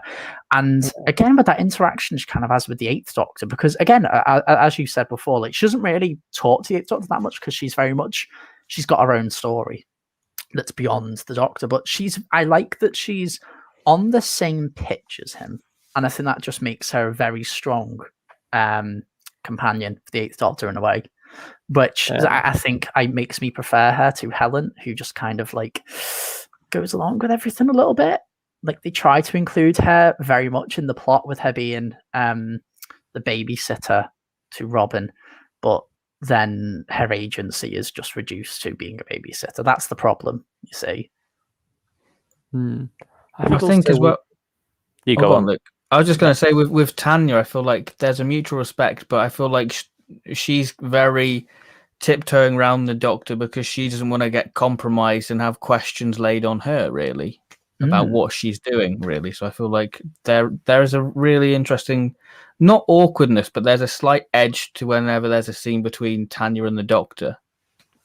I think she had a nice scene with Helen towards the end of the story, actually, where Helen's saying about how she'd be happy for them to be stranded in the future. Well, not happy to be stranded there together, but if it were to be anyone, Helen's happy that it's Tanya with them. That was quite a nice moment between them. And I do like how Tanya's not just there to be Liv's love interest either.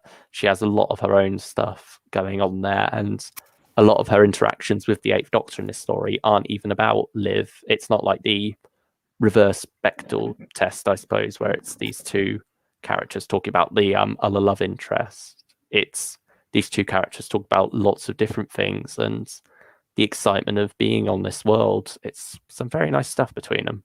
Yeah, absolutely. Rate it. What are we going to give Dead Time? Was it dead or was it a success? I think it was about a 5.5 out of 10. I think it gets the 0.5 for the character stuff, but the plot just really kind of falls apart a bit towards the end. I love the stuff with the radiation that brings the TARDIS back to life a bit. I really love that solution, but it was hard for me to visualize like this army of robots because it just was so out of left field and unestablished.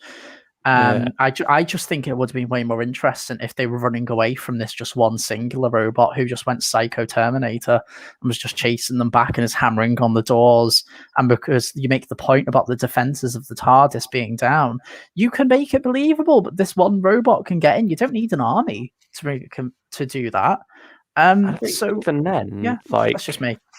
A lot of the threat is more the radiation being released. So you don't even need all the robots around. You can just have, because we know they're all over the planet. They don't need to be closing in. It can just be like they have such a wide blast radius from this that when it does happen, we know it's happening concurrently, that it will all spread from all these others, and it will still be dangerous for them. You don't necessarily need them all around. Yeah. Ratings wise, I'm going to go higher and say 7 actually. Oh wow! Okay. All right. Oh, okay. That's a bit of a shock. I'm probably going to go for a 6. I'll just say it. Yeah, it's all right. It's okay.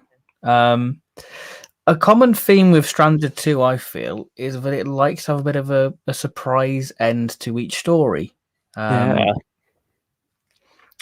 Much like the way this, like you say, with Robin disappearing, which you could say is a bit of a shame, but like we say, he's going to probably come back in a bigger capacity. It was a very EastEnders type reveal, wasn't it? And that felt like the most impactful part of the story. Because again, it's I think they underestimate the mundanity of the drama. Because that can feel sometimes bigger than the science fiction stuff. But no, go on. I guess speaking of human drama, unit dating is very human drama because it's a story about memory loss, but it is very memorable, as you've said, Luke. Because it's done in such a lovely way with the Doctor, what they think's the Doctor, what they're used to being at unit, but it's McGann. And I think that's a clever way of doing a story about memory loss and doing it in such a heartful way that we go sort of the beginning of Ron and Tony and where they're almost at the end in a way of their one of their lives, really, I guess. With the decline. Yeah. It takes the what's the story? Christmas Carol route to time travel logic, doesn't it? Where things are happening almost concurrently between past and present, And so that creates like a nice narrative where, even though we've got this story going back into the past with the Doctor and Andy, and I like that it's a small team for this one. Like, we had this story where the Doctor's had 6 companions all coming along with him. Now we've narrowed that down a lot more to just one, and it's this fun little story of them. But also, Liv and Helen have their own plot with the older Ron and Tony in the present, and so it's still grounded in the modern day, even though the main A plot is going on back in the past.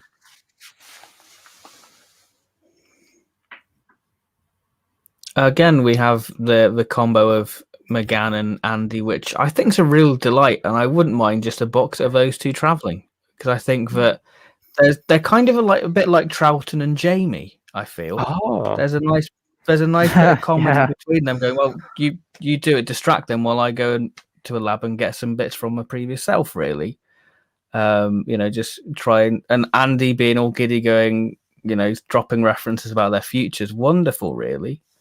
And John Coleshaw, as ever, I think John Coleshaw is probably the best recast Big Finish have had. Because Which it's one of his completely recasts? Well, I feel like so many people. Well, I feel like the Brig is just the one, because normally when you get a recast, you have that. There's a part of that story where you're adjusting to what this recast is. But I think instantly with John Coleshaw, because he's an impressionist, so I guess that helps. Whereas the other recasts are more focusing on the performance side, which is, everyone can do a good impression, like the odd line of a character, but can you sustain that sustain that impression for a whole hour drama? Yeah. But now we've got John Coleshaw, who is just top of his game, being the Brig, and I just love it. He just captures Nicholas Courtney's delivery superbly. He's someone I love to listen to in the extras, and like hearing him just talk about how passionate he is. He really does study all these different characters, all the different inflections. He knows what he's talking about. He knows how to play these roles and how to really get into them. And it's amazing how he can just, with the snap of a finger, switch between these different roles very easily and like get into them. And I like even just on the extras, you hear him having fun, like switching between. And when he starts talking about John Pertwee and gets passionate about that, he instantly jumps into that voice and like gives you a taste of it. And with Nick being doing Nick Courtney's Brigadier, he gets so much of it down. Like, he may sound slightly more nasally. Like, I think people have joked. I mean, I even joked about it myself when I first heard they gave us a little clip of Volume 5 of the Third Doctor Adventures. He sounds like the Brigadier with a blocked nose, but you get past that pretty easily and you hear the character so well.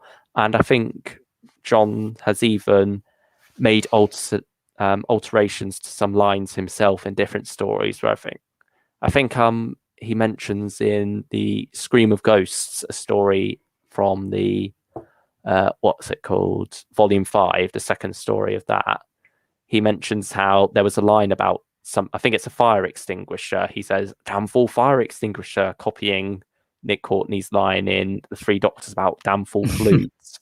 And it was a line that wasn't in, I think it was just something about fire extinguishers, that he had the damn fool part, because that is how the Brigadier speaks. There's a lot of stuff like that he just knows the character so well that he can just put in there. And it's amazing to hear. It really is.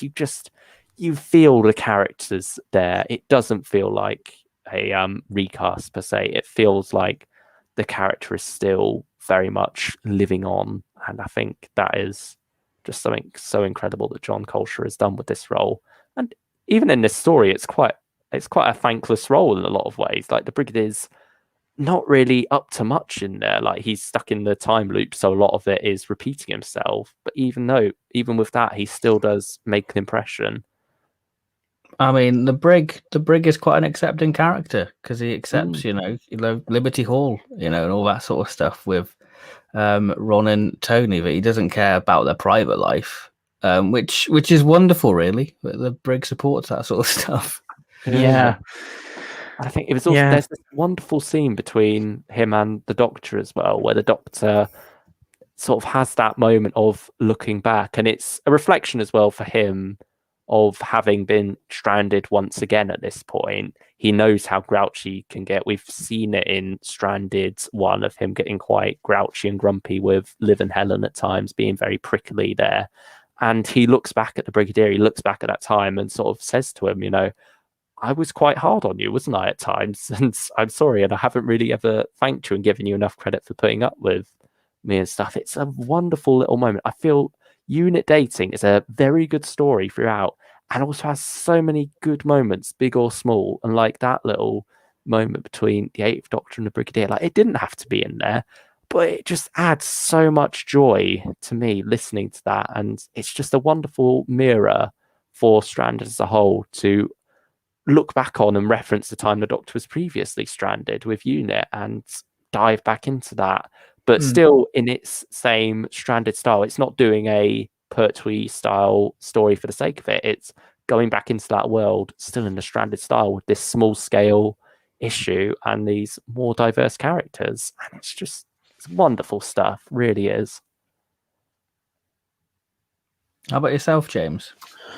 I don't think I enjoyed some of the pacing of the story, say, as much as Luke did, but I really did enjoy this. Roy Gill is very much a new talent on Big Finish, and he likes to do he just throws our characters in familiar yet different settings, if that makes sense, because he did that in 10th Doctor Volume 3, and he's incredible with side characters as well, because of course the 10th Doctor gets a little bit of a companion in that story. It's quite, just sorry to interrupt, but no problem. Obviously, because in The Creeping Death you've got that gay character stuff, and then in Unit Dating you've got the gay characters of Ron and Tony in there. So I feel like he was quite a well adapted writer to do this story, really. It's something that's in quite a few of his stories, actually. It was in a lot of his Paternoster gang stuff. He's had the gay couple of Ston the Sontaran and a human who I can't quite remember the name of at the moment, but he wrote quite a nice love story for them as well.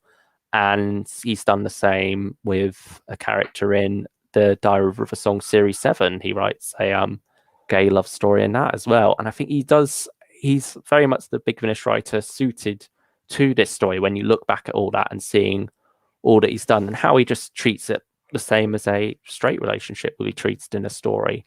And I think that's quite beautiful how that plays out, and how it is very much, they do get their happy endings in, well, kind of spoiler, but they do get happy endings in their stories. And I think that is good. It's going against the, like we were saying about the whole blind casting stuff. This feels like something that isn't blind. This feels like something that had the intention behind it to very much go against the bury your gays trope. And it's nice to see that carried on here with these characters.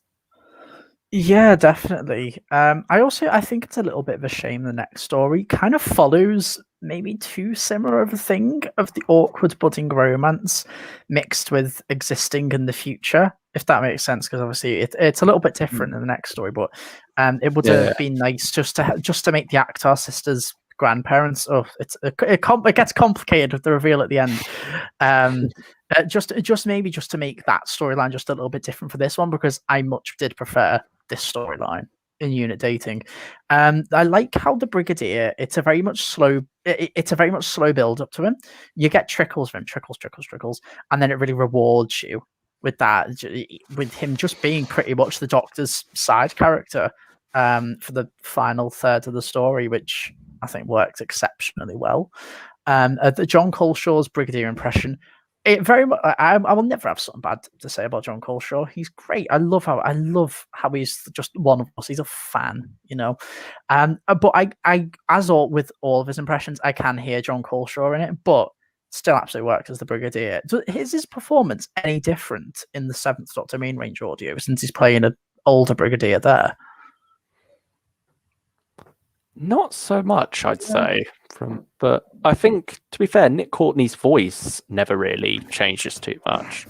There is a fair bit of stuff in the writing about him being older, though, and like he's not as young as he used to be. He's struggling a bit more with the mountainous terrain, but is still very much going for it. Yeah. So I think there's little bits like that, but on the whole, he's not aged the voice up at all, because Nick Courtney's voice never really ages up. Yeah, no, that makes sense. I was just wondering if maybe there was just different in what's the word, inflections in voices. Yeah. I mean, I don't know if there was like a slight shortness of breath in a way, but maybe that's because he was climbing a mountain. But I feel like there was a slight shortness of breath in the story a little bit, like the way they would. I think it's the way John Coleshaw did like breath control for Nick within it, because obviously Nick was a bit more of a podgier man in Battlefield. So I think he kind of matched on the mince pies. Yeah. So I think that he did a good job, really capturing the slightly. Yeah. It's slightly tweaked, ever so slightly, but it's not cool as noticeable. Yeah, it's cool as a fan that John Coleshaw gets to realize the world implications in the universe of Doctor Who of the Eighth Doctor meeting the Brigadier, because the Eighth Doctor is very much a kinder Doctor, yet with still the complexity of any incarnation, maybe even more so than some others.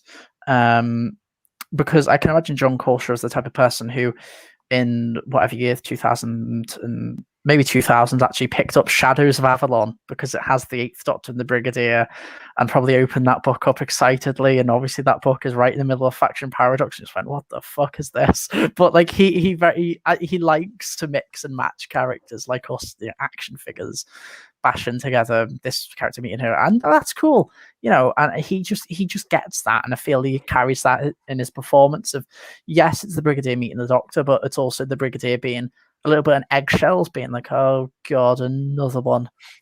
It just feels like they come in and out of his life, the Brigadier, he's never one step ahead of everything. He's always one step behind, which is the absolute appeal of the character. But yeah, it just works extremely well. I love the romance between Ron and Tony. The Brigadier basically saying gay rights at the end. That was awesome. I really like that. I think that I was saying to you, Luke, it's quite funny to imagine kind of everyone in unit just being gay and the Brigadier is just blissfully unaware about it. It's just so good. I just really enjoyed it. I thought it was a bit of a shame we didn't get Mike as a little cameo, just kind of in the background, just saying hello, because I think it would have been kind of cool to have, the original kind of unit, mostly implied but later canon gay character in unit meeting the kind of like new breed that we can kind of explore. That makes sense. But no, they're just really pleasant. Audio, really enjoyed it. Felt there was a little bit of pacing issues with the time loop. It kind of felt a bit padding for time a little bit. But no, I think a really solid story. I mean, I get you've just covered all the bases, really. I find myself quite entertained by it. Sorry, Ben, by the time loop and how. Oh no, I like the time loop. Yeah, defo. It was just maybe. I think maybe that fixed some of my issues with pacing. I didn't notice it much because I was enjoying all these different things we could do so much, and we had so many like different gags in there as well. Oh, Gron going, oh, not again. And then, I love how the Ogron was aware of it. That was so good. Yeah. And there was that moment where Andy interacts with Tony, and Tony's like, "Oh, we've got something in common." And Andy's like, "Do we?" And he's really dropped in on it, and Andy's just so awkward with that, and it's just so funny. Good. Yeah, and it's this nice gag that's set up earlier when Ron's talking about how Joe has a thing for the soldiers, and then Tony believes Joe is a woman, which obviously she is, but then Andy comes in using Joe's pass and this is a bit unexpected, and then Andy's just like, what is happening?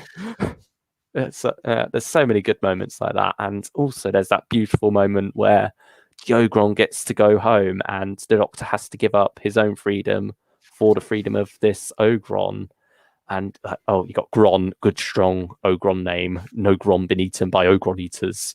I loved that. Yeah, it's just so much good stuff, and God, I really love that. And it's just a heartfelt moment as well, like in this beautiful like time eddy thing that they're in. I quite imagine, but you can imagine all these different psychedelic colors around them, and it's just such a wonderful moment. amongst all these other wonderful moments. It's something that doesn't need to be there necessarily. Like, it's not quite related to the plot of Ron and Tony getting together, but it's just so nice. And yeah, it's great for the Doctor to have that as well. I feel like it's a story where every scene has a purpose. Every scene either makes you laugh or breaks your heart.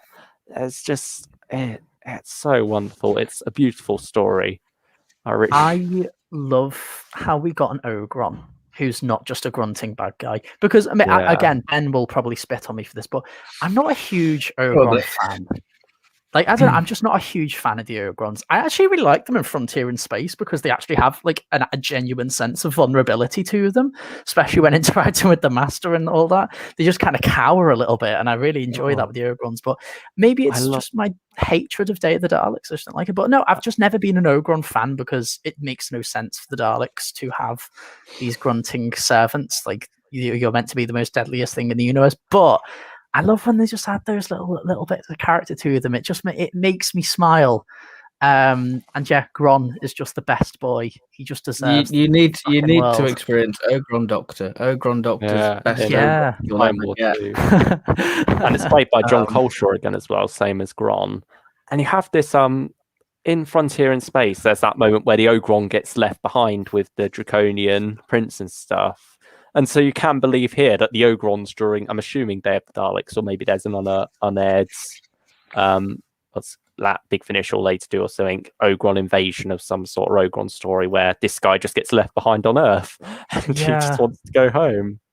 And I think it's quite interesting with Big Finish that the Ogrons haven't been used that much until recent years, really. Not until like the Romance of Crime adaptation, and then we have the Ogrons recently, and then Susan's War, Time War 2, and then Missy series 2 as well. So I feel like the Ogrons are becoming a bit more a part of the Big Finish world, really. Peep Show. Peep Show as well. All over the place. And I think here it was a surprise pop up as well. Like, we didn't going into this box, I did not expect an Ogron here, and we got one, and it worked perfectly. And also, again, it's that Stranded thing of, this isn't a huge threat. This is just like a little bit of mopping up of a previous threat gone wrong, and it works very well. Because that's what Stranded does, even though it's a box set that flows from story to story. I feel like occasionally there's just those stories that you can just throw on and listen to. I think with Lost Property you can do that, and I think with this One Unit Dating you can very easily do that. So yeah, it's the advantages of the box set format. There's variety and your listening experience. I will definitely go back and listen to Unit Dating, definitely. Just to get the full cohesive piece. But yeah, just pleasant. Like, there's not a bad thing you can say about it. It just unapologetically is what it is, and I love that. There is one thing I wish the story did. Go on. I mean, I think I've said this to you, Luke. I wish it did the Rosa thing with just finishing off with that music. If it finished off with Ron and Tony dancing and that music what plays and that fades the story out, I would have been I think that would have been a beautiful way to have finished the story. Personally, I don't think it needed the Doctor Who theme. I think it would have just been nice just to have that music, just to make it stand out even more from the Stranded. That's cool. That's really cool. It's not like it's something that Big Finish haven't messed with before. Like, even recently with the War Master, Master of Callus, there's the third story in that, Persistence of Dreams, that is just one straight story. It doesn't have an intro or an outro. And so it's obviously something they've explored similar ideas before. So it would have been nice here to just have that song, have it fade out, and then just not have the theme cut in. Because, I mean, you could easily just crop that out yourself, really, if you want. Because definitely. There's no like lead in between it. So, but yeah, it's a shame. I do think it's a very nitpicky thing, isn't it? But it would have been. It's a nice song as well. I just feel like, I feel like that just would have been the cherry on top of the cake, really. And then we have a nice little revelation of Helen and her brother, and learning about her family. Again, nice little bit of character. What we're learning, so many box sets down the line from when Helen was introduced. I think it's something that also needs to be said as well, because I think maybe some people can see that line from Helen being coming a bit up nowhere, especially because she hadn't talked about it before.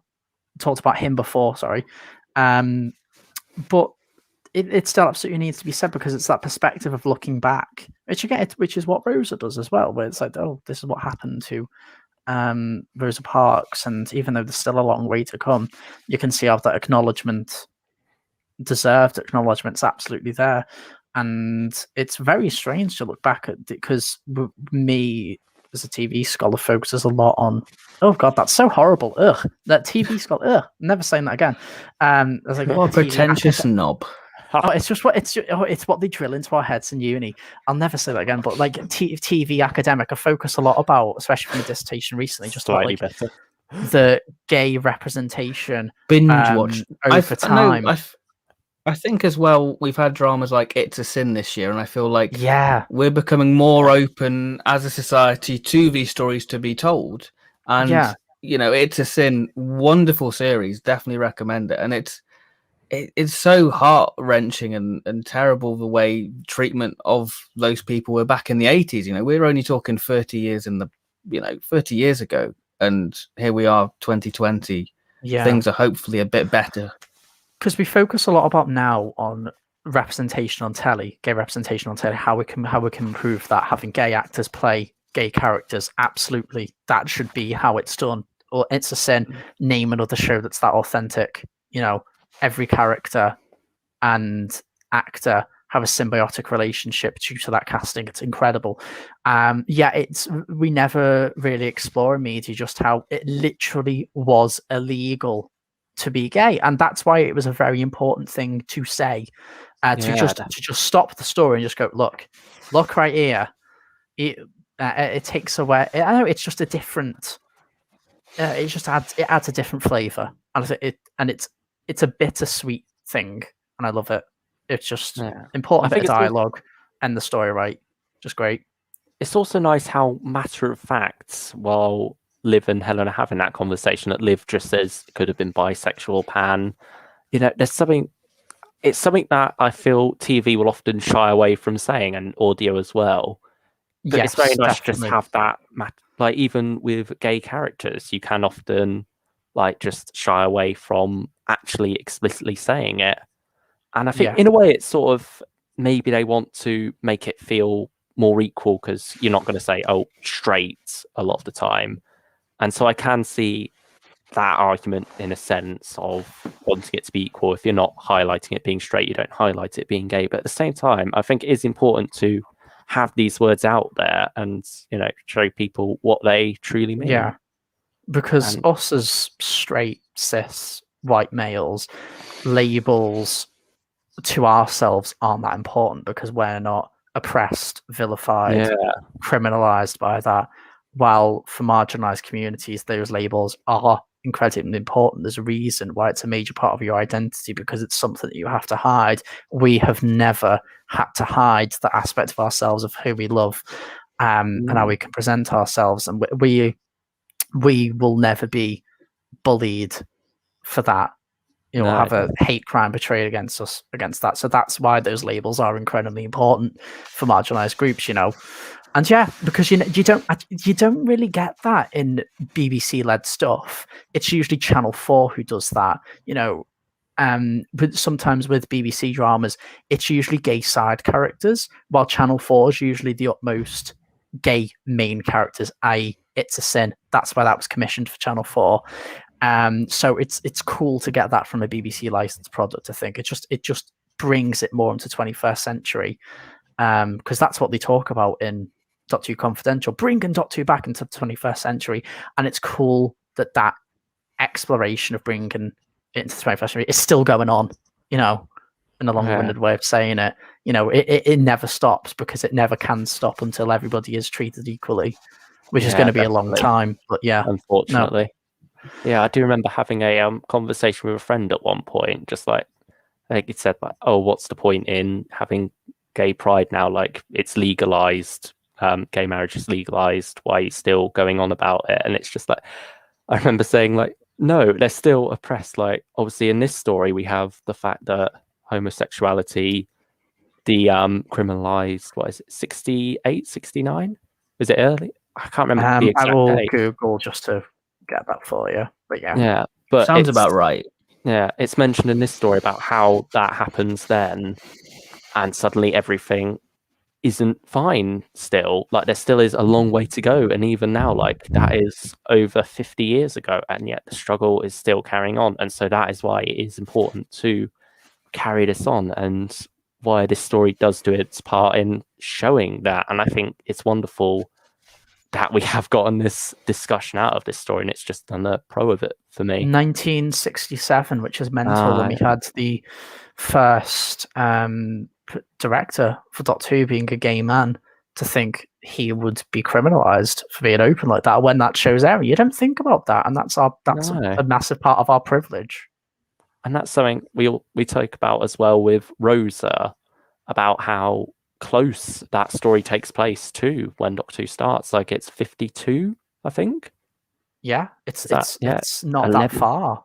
Yeah. No, and it's just crazy how we can look back and watch stuff from that time and think just how different the world is.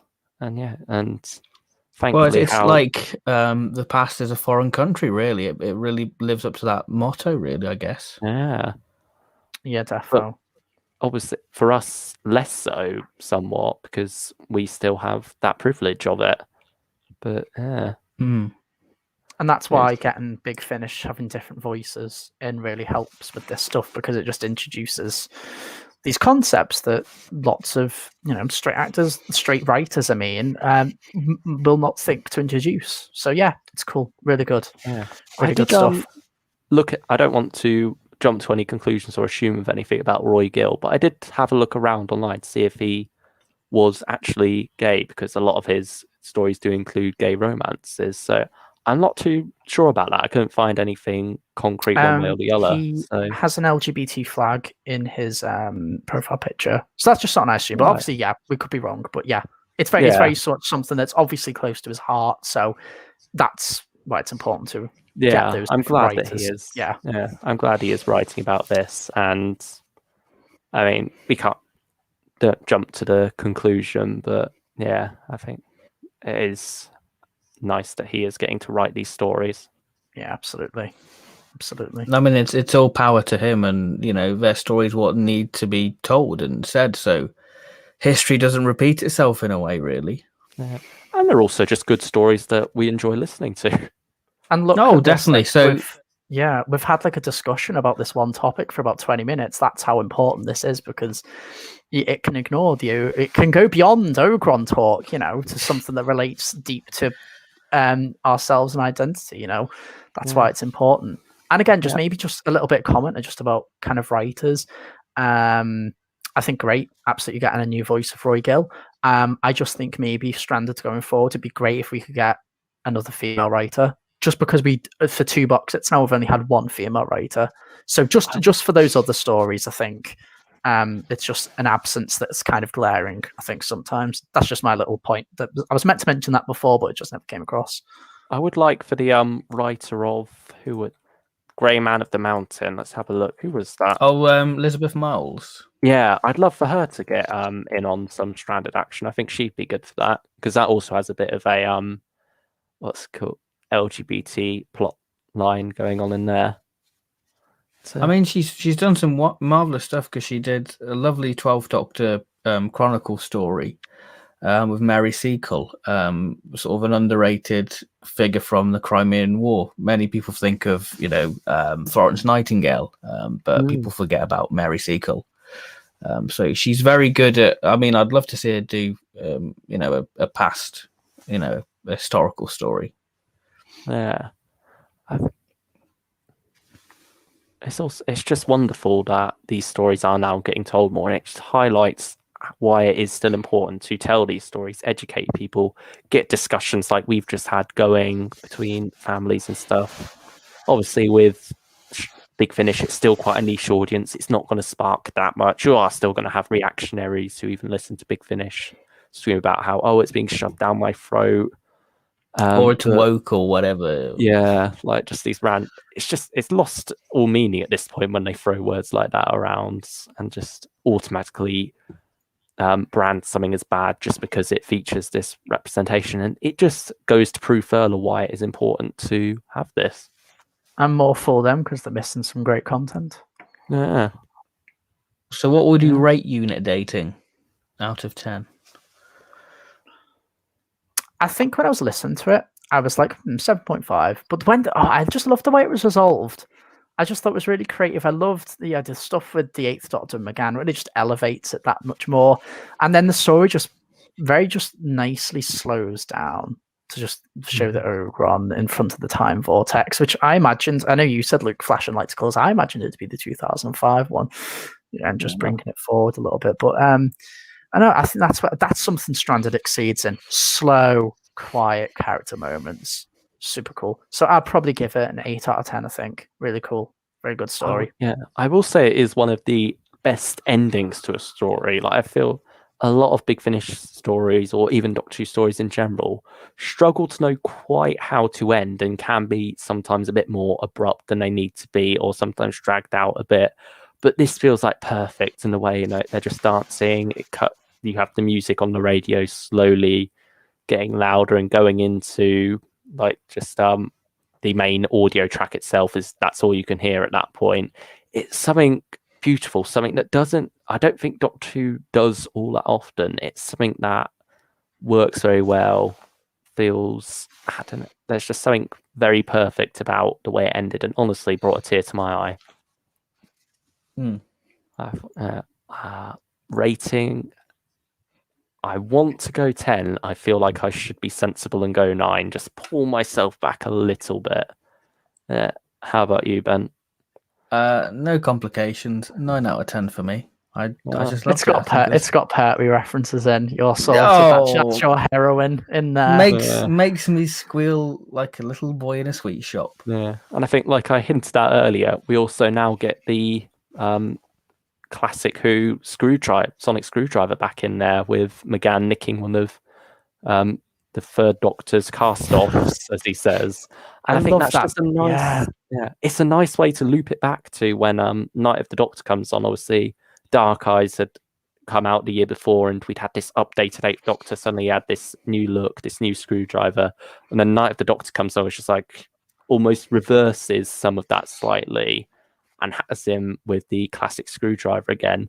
And it's something that they didn't really need to explain per se. And I will say often I don't like when there's like those continuity force moments in there. But in this, it works very well in this story, because the Doctor's lost his screwdriver. He needs a new one. He's back in time where the third Doctor's got one going spare. Why shouldn't he just nab one? And yeah, I think hopefully we get to see that on the next cover, like the blue coat and the classic sonic screwdriver, just to bridge that gap, bring us closer to Night of the Doctor now. I think it's just a funny little thing that, like I say, there's loads of brilliant big moments, and then just these little small things that didn't need to be there. Yeah, McGann's timeline's catching up. The Oods in the background, knocking 4 times.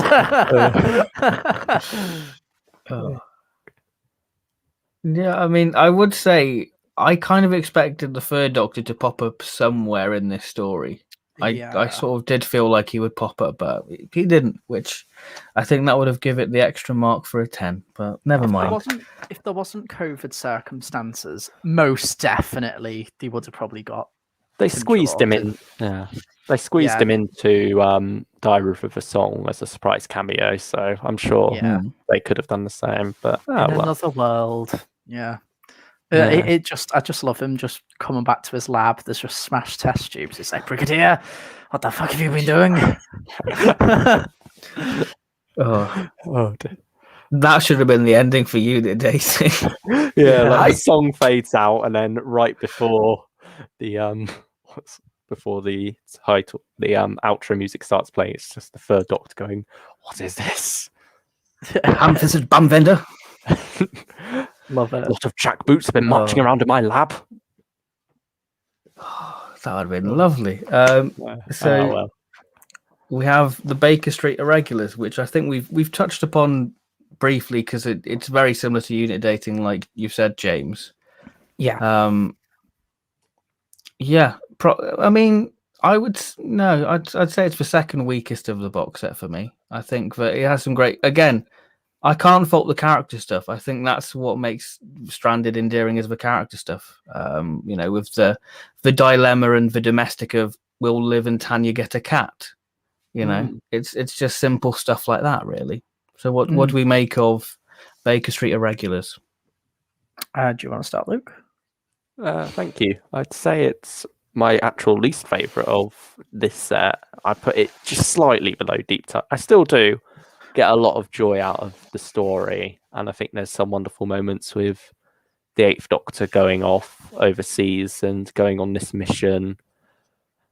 But at the same, it feels like very oddly paced for me and a bit messy at times. I think there's a lot of it's also the shortest of the box set by quite a bit. Like the others are pushing the hour mark, while this one is just over 50 minutes. And I feel like maybe it could have done with a bit more just to flesh the whole story out a bit. But yeah, and like you say, it's also repeats some of the same beats from the previous story, just not as well. Yeah, definitely. I think this story has a bit of a weird pacing issue, I think. Which I don't. So there's these very big, impactful events that happen that will cause cracks in the fabric of time, such as the Akhtar sisters' grandmother being kind of sent off just at the wrong time because of the Eighth Doctor. That was something that went over my head at first because it happened so quickly. Does that make sense? I don't know, and it keeps doing that. Like there's a bit where they're suddenly defusing a bomb, and they make a big deal about the timeline's going to suffer because she's been airdropped into this horrifically occupied, Nazi occupied area of France. Yet it seems like the Doctor just breezes through it. Like, very strange, I think. Give him a Nazi costume and he's in. Yeah, it also feels strange that there's quite this emphasis on the idea that, the war could go on for 3 months longer or something, and history will be changed irrevocably. Can't speak at the moment. But I feel like with a lot of Doctor Who, there's a lot of these things, like there are these little moments that the idea is history will lick its own wounds, wash it over, the course of time will fix itself pretty easily. So it feels odd that they crux that story on this idea of, the time is going to be damaged, history is going to change quite massively, when really it doesn't need that. It doesn't need to be this big crucial thing. It can just be the whole idea of the character's grandmother is going to go through some tough times, and that would lead to potentially the Akhtar sisters not existing. Like that's the main drama that you need, really. You don't necessarily need this whole idea of the war's going to be prolonged. I think the emphasis on that was a mistake. I also think I think maybe just to kind of say a positive about British Asian involvement in the war, which is something that's actually just been cropping up in media a lot. There's been a few more documentaries on it. We got that with Noranet Khan in Spyfall as well. That's pretty cool. I think it does a really good job of that, and I think all of Stranded actually does very solid Asian representation, which is great. Yeah, it does that well. The character stuff with the romance, I really like the budding romance. It's just a shame it's kind of the same as the previous story. The kind of one's awkward, one's very confident type deal, which is strange because when they talk about the writers' room in series 1 of the Stranded one, it feels a lot more tighter. Which I think maybe this is just circumstance just gone a bit wild. I think, and probably I think it's the stutter of situation. I think, which is kind of where I sympathise with this box set and the writers. I've just had to do a short film that I just had to basically do for the grade because obviously your head's just in different places thinking about more important stuff really to just do with your own well-being and relationships, things like that. So I can sympathize with that element of it, of maybe the production's just not as smooth just because of all that, which is fine. Yeah. I think maybe it could also be they set up these backstories back when they were planning Stranded 1, didn't quite know how schedules were going to fall for things when these stories were going to play out, and they just unfortunately happened back to back. Yeah. it's just just communication's just different. I like in the special features of the final box set, they kind of just talk about the madness of recording, like in spare rooms draped in blankets. It's a humble bit of reality, really. But no, it's a fine story. I found the plot of the bomb that's not a bomb really weird because we don't get a resolution to it, like at It's all in like this box set. must-see TV again, isn't it? It's stuff that's set up to be sorted out later. Because I feel unlike must-see TV, because even though because Mr. Bird was a character we could hear get emotions from, is memorable. While I very much worry come November when Stranded 3 comes out, am I going to remember what this like bomb that was not a bomb is? I like again, they do the thing of time whirling around them. I really like that. And they're like, oh, how long have we been in this time bubble for? That was really good drama. I love the bickering of Tanya and Liv. Again, I just really like their relationship dynamic. I feel it's finally I just feel as a character, Liv finally has a bit of a purpose, which is great. So that was the strengths. I like the cat comes from World War II to present day. That was a really cool resolution. But yeah, no, I think this story was fine. I want to say it was an easy listen. It wasn't. I will admit it took me like a couple hours to listen to it because I would just kind of pause it and then go do something else and then come back, listen to another 20 minutes, then, or 15 minutes, pause, go back. So it took me a bit longer to get through it than it would like a Lost Property would. But it's funny because that's the shortest one as well. Yeah, exactly. It just engages you the least somehow. So a fun just tidbit, which I did not realize until the special features. Anjani Mahindra, obviously Rani Chandra from the Sarah Jane Adventures, like, wow, like actually really solid performance because I did not even recognize it was her. Obviously, her she talks about in the special features. It's very much an important part of her life due to her dad and her granddad sort of having the similar. I think wasn't her dad police and her granddad army? Yeah, her granddad was positioned in one of the British colonies in Nigeria, I believe she said. Yeah. So that was really cool. It was always something close to her heart. Angie is very vocal about Asian representation, so obviously she's probably just like, yes, this is so cool, which absolutely rightfully so. She had a really great part in this. Really loved her character, and Nan's jumping out of aeroplanes.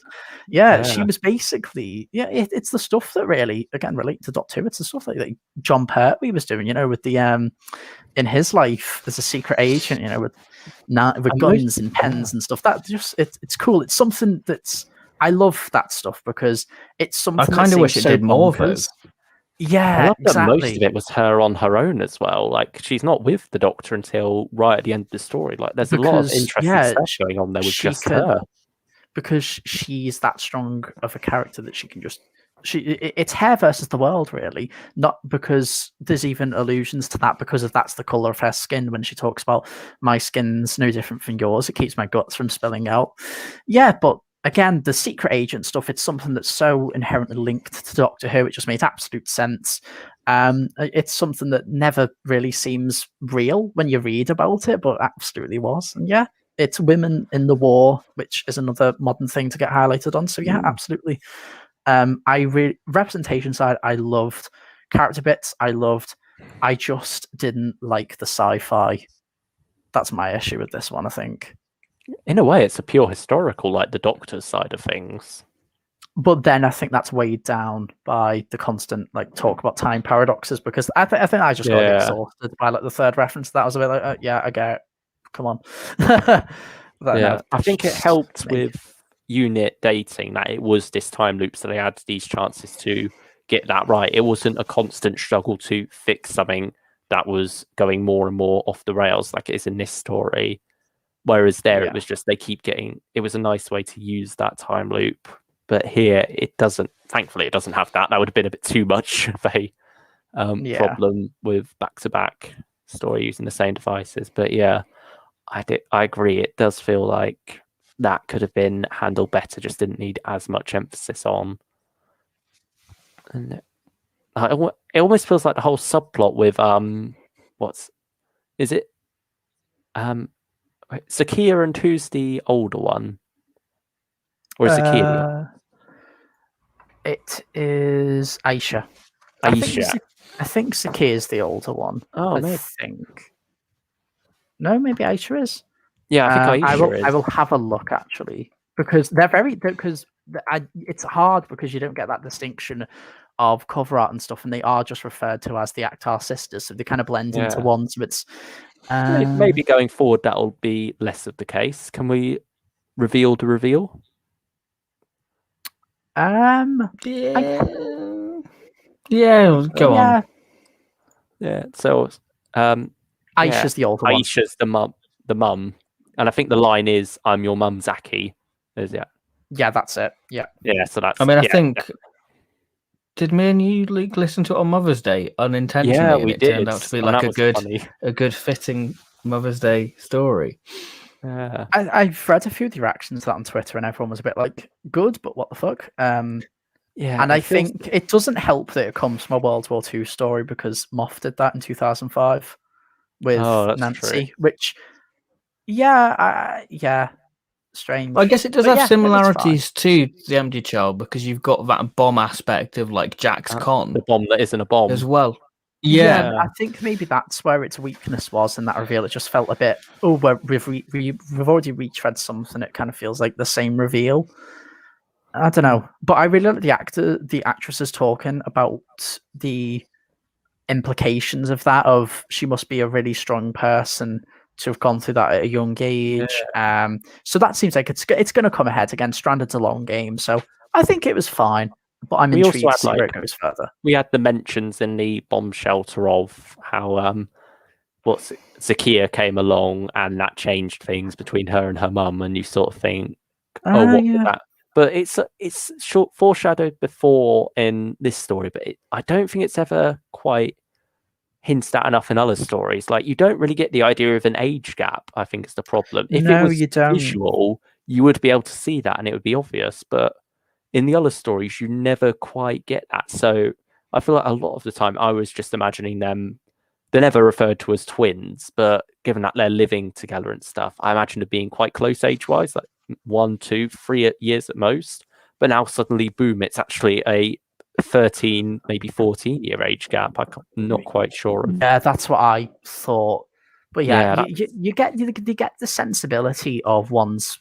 They mention that there's one's more responsible than the other, but I never really got that because they always seemed very in tune with each other's emotions. I was just got the thing that they were twins because because I feel a better way of doing that would be one's with the Doctor, one's not. But no, they're both kind of against the Doctor in box set 1, which is fine. But yeah, it just felt more like twin synchronization rather than polar opposites, I think. It's just one's ever so slightly less against the Doctor, I think, rather than... the small difference. Because Stranded 1 is much more about, in that it's pitting Ron and Tony against them two, and so Ron and Tony are more for the Doctor, and while those two are against. It's how that dynamic worked out there, and so that does sort of, and even then, like with one being more responsible, that doesn't, like, you can still get that with people the same age and stuff. Like, it doesn't necessarily have to mean they're a lot older. In fact, sometimes more responsible people can be the younger ones. So I think it's something that just wasn't set up well enough. Yeah, I think so. What are you going to say, Ben? I mean, I don't know if we've touched upon it because I disappeared for a minute. But it even sort of humanizes a Nazi soldier with his girlfriend being a Jew as well. So it normally, Nazis are sort of the boo-hiss villain, and to sort of humanize the Nazi in a way is quite an interesting perspective to take in the story. He's part of an ideology that he doesn't understand because he was forced into it and is through, his political social background. So yeah, it was a cool dynamic, definitely, because it goes back to the thing of even though of good versus evil, which at World War II, it absolutely was, but we consider that. But there's blurry lines. You know what I mean? In those parts, it still is, at the end of the day, young men killing young men, both as scared as each other. it just so happened that others were just forced into a more extreme ideology than our side, really. But yeah, no, it was a cool dynamic, and the actor gets to speak about that in the special features as well, which it was nice, I think. It felt very topical, just being very much that open about either Jewish girlfriend, just on the heels of cultural stuff like Jojo Rabbit and stuff. It's with the times, man. Like, it's cool. But yeah, no, good observation, man. Yeah. I mean, what would we rate the Baker Street Irregulars? I feel like we're wrapping up that story now. Oh, do you want to go first, Luke? I need to think about this. I'm dancing between a 6 and a 7. I'll be generous and go 7 this time. I'll go for a 7 as well. I think 7, pretty fair. Is it going to be 7 all around? Do you want a drum roll? I want to go for a 6.5. But I just feel that's a little bit too harsh. But maybe I think just the pacing, I just thought was just a little bit worrying for me, just listening to this one. Again, this is more of a first reactions basis to Stranded 2 because I only finished it today. But yeah, I want to re-listen to it. But yeah, at this point, probably 6.5. I hope to nudge it to a 7 though, because I think there's a lot of really great stuff that absolutely deserves recognition. And I think definitely for me, Stranded 1, I found a lot more enjoyment in the re-listen, picked up on a lot more things. So yeah. And I think a lot of my ratings did increase slightly with that, except for even Divine Intervention I got more enjoyment out of. It's just I was even more fed up with the bits I didn't enjoy, I guess, so it balanced out. But yeah, so I feel like Stranded 2, definitely worth it. Probably re-listen before Stranded 3 might be a good idea, and just to keep that flow going as well. Because then hopefully I will get more enjoyment out of some of these things I didn't quite as much this time. And also the Lisa McMullen story last time, Must See TV. That's the one I enjoyed even more, the most on the second listen. Like even I still enjoyed it less than the first two stories, but I enjoyed it much more the second time around. So hopefully the same could be said for this story of hers as well. I mean, I think Stranded's definitely one of those series what you can definitely go back on and find something new to enjoy, whether it links back to a future story or whatever. I like you. I enjoyed Stranded 1, but since re-listening to it, I've found a new appreciation for what it was doing and what the stories had to offer, really. So I definitely agree with that point, and I feel Stranded 2 will only benefit from that re-listen because, we're only talking from first listen here. I'm sure once we've, listened to it again, I'm sure we'll have a different perspective and maybe have a new love like we've had for Stranded 1. Indeed. Really? So should we move on to the last story? Yeah, sure. Yeah. The long way round. Was it a long old story? Yeah. Our poor listeners, I hope, if anybody has listened to this from start to finish, like, congratulations, we're 3 hours in. we're nearly at 3 hours, yeah. Shout out to Kai, make him perk up a bit as he has us on in the background. Hello, Kai. Hello, indeed. I have to say, I really enjoyed this. I really enjoyed. I think that it was a really nice way to close the box. Not a conventional finale story. Yeah, but I think that's what I like about it. On my first listen, on my first listen, this is definitely my favorite story of the set. Just on a first listen basis, I loved the tone of this one. But yeah, continue. Sorry. Oh no, I was just going to say that I just love the character interactions, seeing how each character deals with an interrogation. With the Doctor being sort of confused, and it's just a real great way of portraying how each character deals with a crisis, as it were, really. How it builds up to sort of more intimidation. We work with Andy first, the sort of weak link who you think will break and give them the information. Then we build up in scale in that sense, really. Yeah. Because it's mostly just, I think it's about only 12 scenes, isn't it, in total, the story? Like split up, like 12 long scenes just split up. Ooh, I think so. Yeah, that makes sense. Yeah. Yeah, you've got like the opening one with Helen and the curator. Then you have 5 separate interviews with the 5 companions, and mixed in between those, you have 5 Yeah, I think would it be four or five creator and little girl scenes? I That think sounds so. so dodgy out of context. Well, I didn't want to give the reveal of it. But Oh yeah, So, like, yeah. well, I mean, Totally he's on a understand. bench offering sweets. This is a So, bit- like, the backbone of this story is the creator is at a park and he's feeding the ducks, and he just notices this like 12-year-old girl who has been watching the TARDIS for months, just appearing, disappearing, people coming in and going out of it, and the whole thing is him just talking to her. Which, yeah, it sounds weird out of context, but yeah, that's it. Go on, Luke. But I like the. Or Oh, Ben. sorry. Yeah, there you go. I was just going to say I like the whole sort of mystery involved with the Doctor, with this sort of masked figure taking down a society, made a society, and this sort of dystopian 1984 sort of society what we have really, which I'm sure we'll get more answers to as we get on. So I really did like that sort of. I hope we Is get it a to see that future Doctor? mask Is on it the next cover. McCoy? So I really enjoyed that side Because that was something, because I was like, it's obvious the Doctor is a factor in causing something. There's the stuff with the fall of that alien civilization as well. But I was kind of thought at the end of it, oh, it's not the Doctor, it's our mystery masked villain who is revealed to be a certain character. That's what I kind of came away from it. Oh, the Doctor didn't cause this, it was this person. That was just what I thought. So I thought it was a bit like Faction Paradox-esque. I feel like it was going down that line, that we've gone through a different timeline. I thought we'd get like an Inferno Third Doctor, what the books have done, sort of a dictatorship under one of the old Doctors, one like a timeline diverged or something like that. Oh yes, yeah, definitely.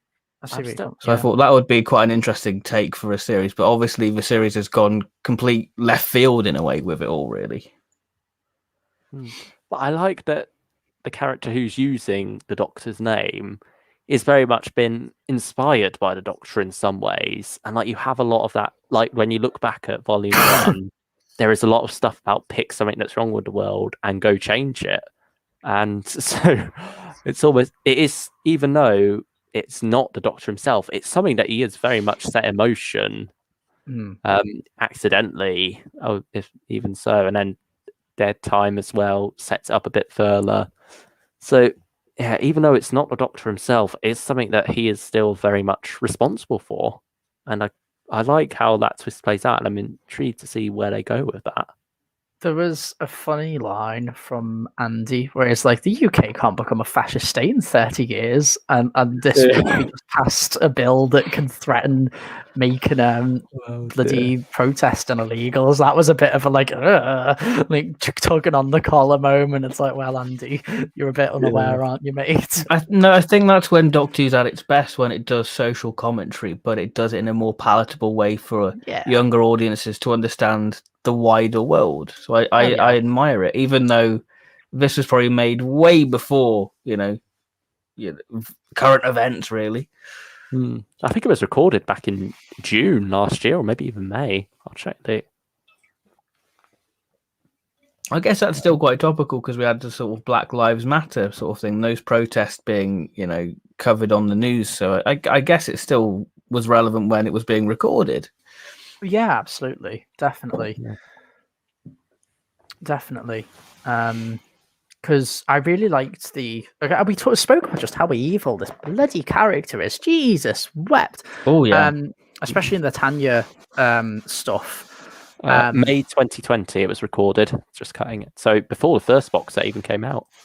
Yeah, go on. Yeah, because it's a villain that the Doctor is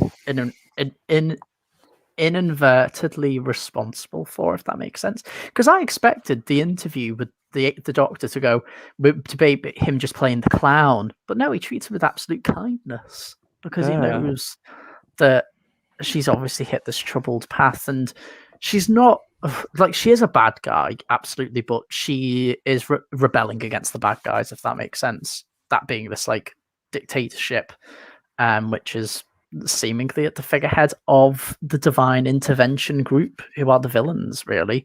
They're the ones who exist at the end of the planet. They're the ones who set up the bunker.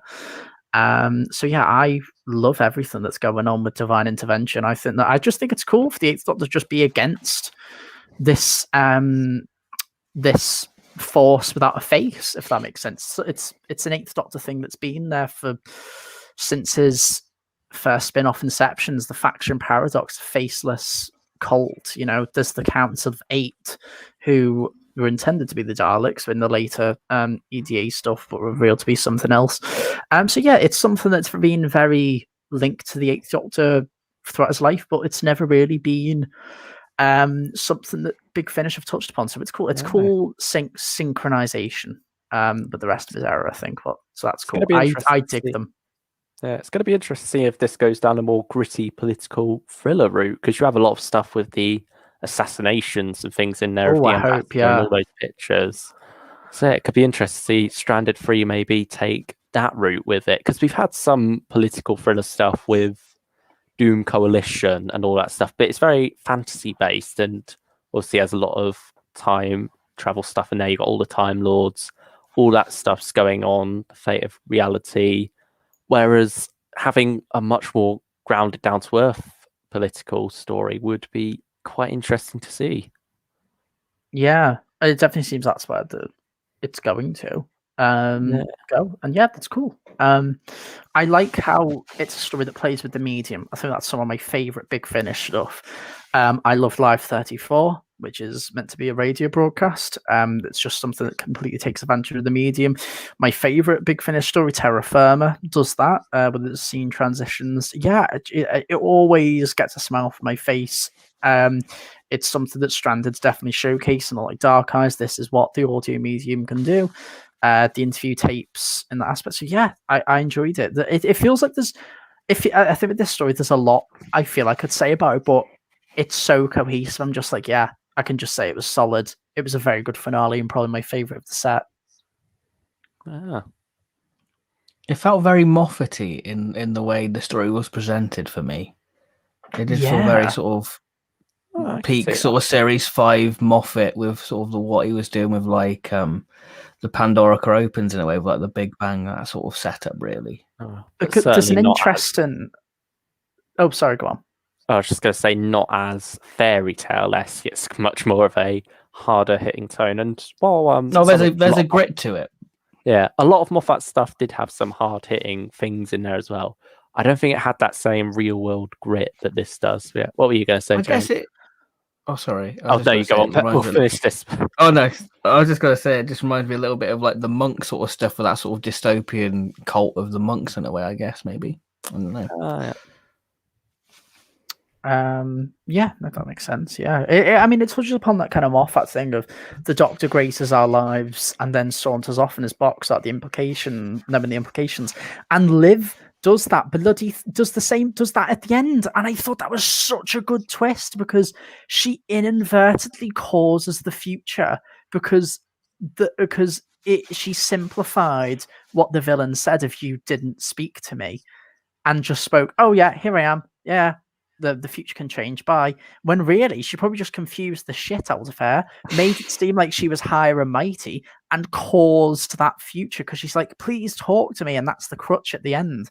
I thought that was such a clever little ending, because I don't know if that was how it was meant to be, but that's my interpretation of the end scene of like, oh god, they really are causing this dark future. If Liv can do that accidentally through good intentions, then how's the Doctor going to cause this downfall of a civilization of an alien race and this fascist government? Like, how's that all going to happen? It's cause and effect ripples. I think that's so cool. I love that. I think are we done? Have we finished Stranded? I don't know. Are we near the end of the discussion for Long Way Round, or? Yeah, I think it's a simple story, isn't it? There's not much to say about it, but it is brilliant as well in its simplicity. And it's a creative way of telling the story from John Dorney, having all these different interviews and also linking that back to the present with the curator sat there talking. And it does, again, it's that thing of linking it back to the present day still, even though we are off traveling in time now, we still do have that hook still there. And maybe that's something that the Baker Street Irregulars didn't have that. So maybe that's part of the weakness of it? I think maybe can I just maybe have a negative for this? I think this box set in its synopsis overhyped the creator, if that makes sense. I wanted a bit more from him because I think maybe a few of the because you said he has maybe 5 scenes.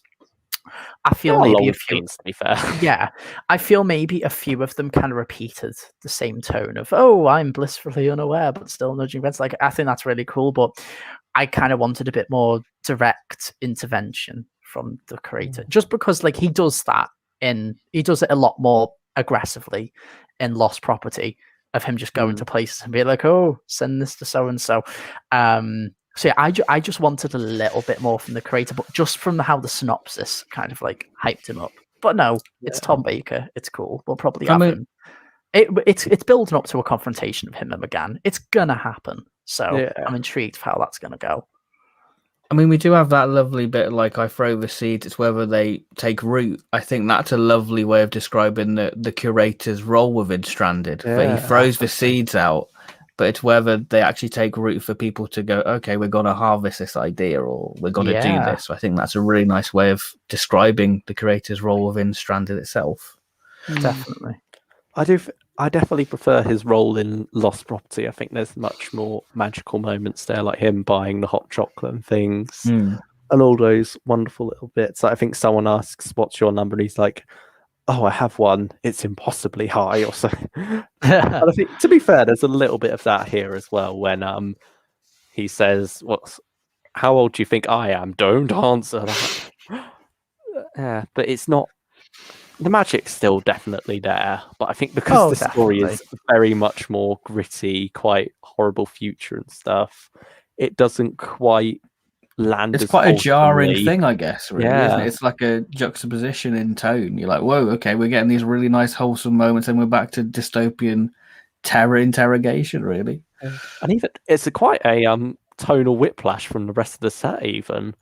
Like Dead Time, Unit Dating, and Baker Street Irregulars still have this almost fun to them, but then long way around, it's just nope, none of that here. I feel like Stranded has like a heart, and then Long Way Around just rips that heart out of the series. Yeah, but not bad way necessarily. No, it needs that punch to progress. Yeah, I know it's going to be interesting what tone it adopts going forward. I feel like it's not going to be this dark again for the next 8 episodes. We are going to get some lighter stuff mixed in. But yeah, I suppose what helps is with Dead Time, even though that's again set in this apocalyptic future, you have this wasteland setting. There is something about the distance there, about how far ahead we are. Whereas Long Way Round, it's only 30 years in the future or 50. I can't. Which one of them was it? I think it was 30.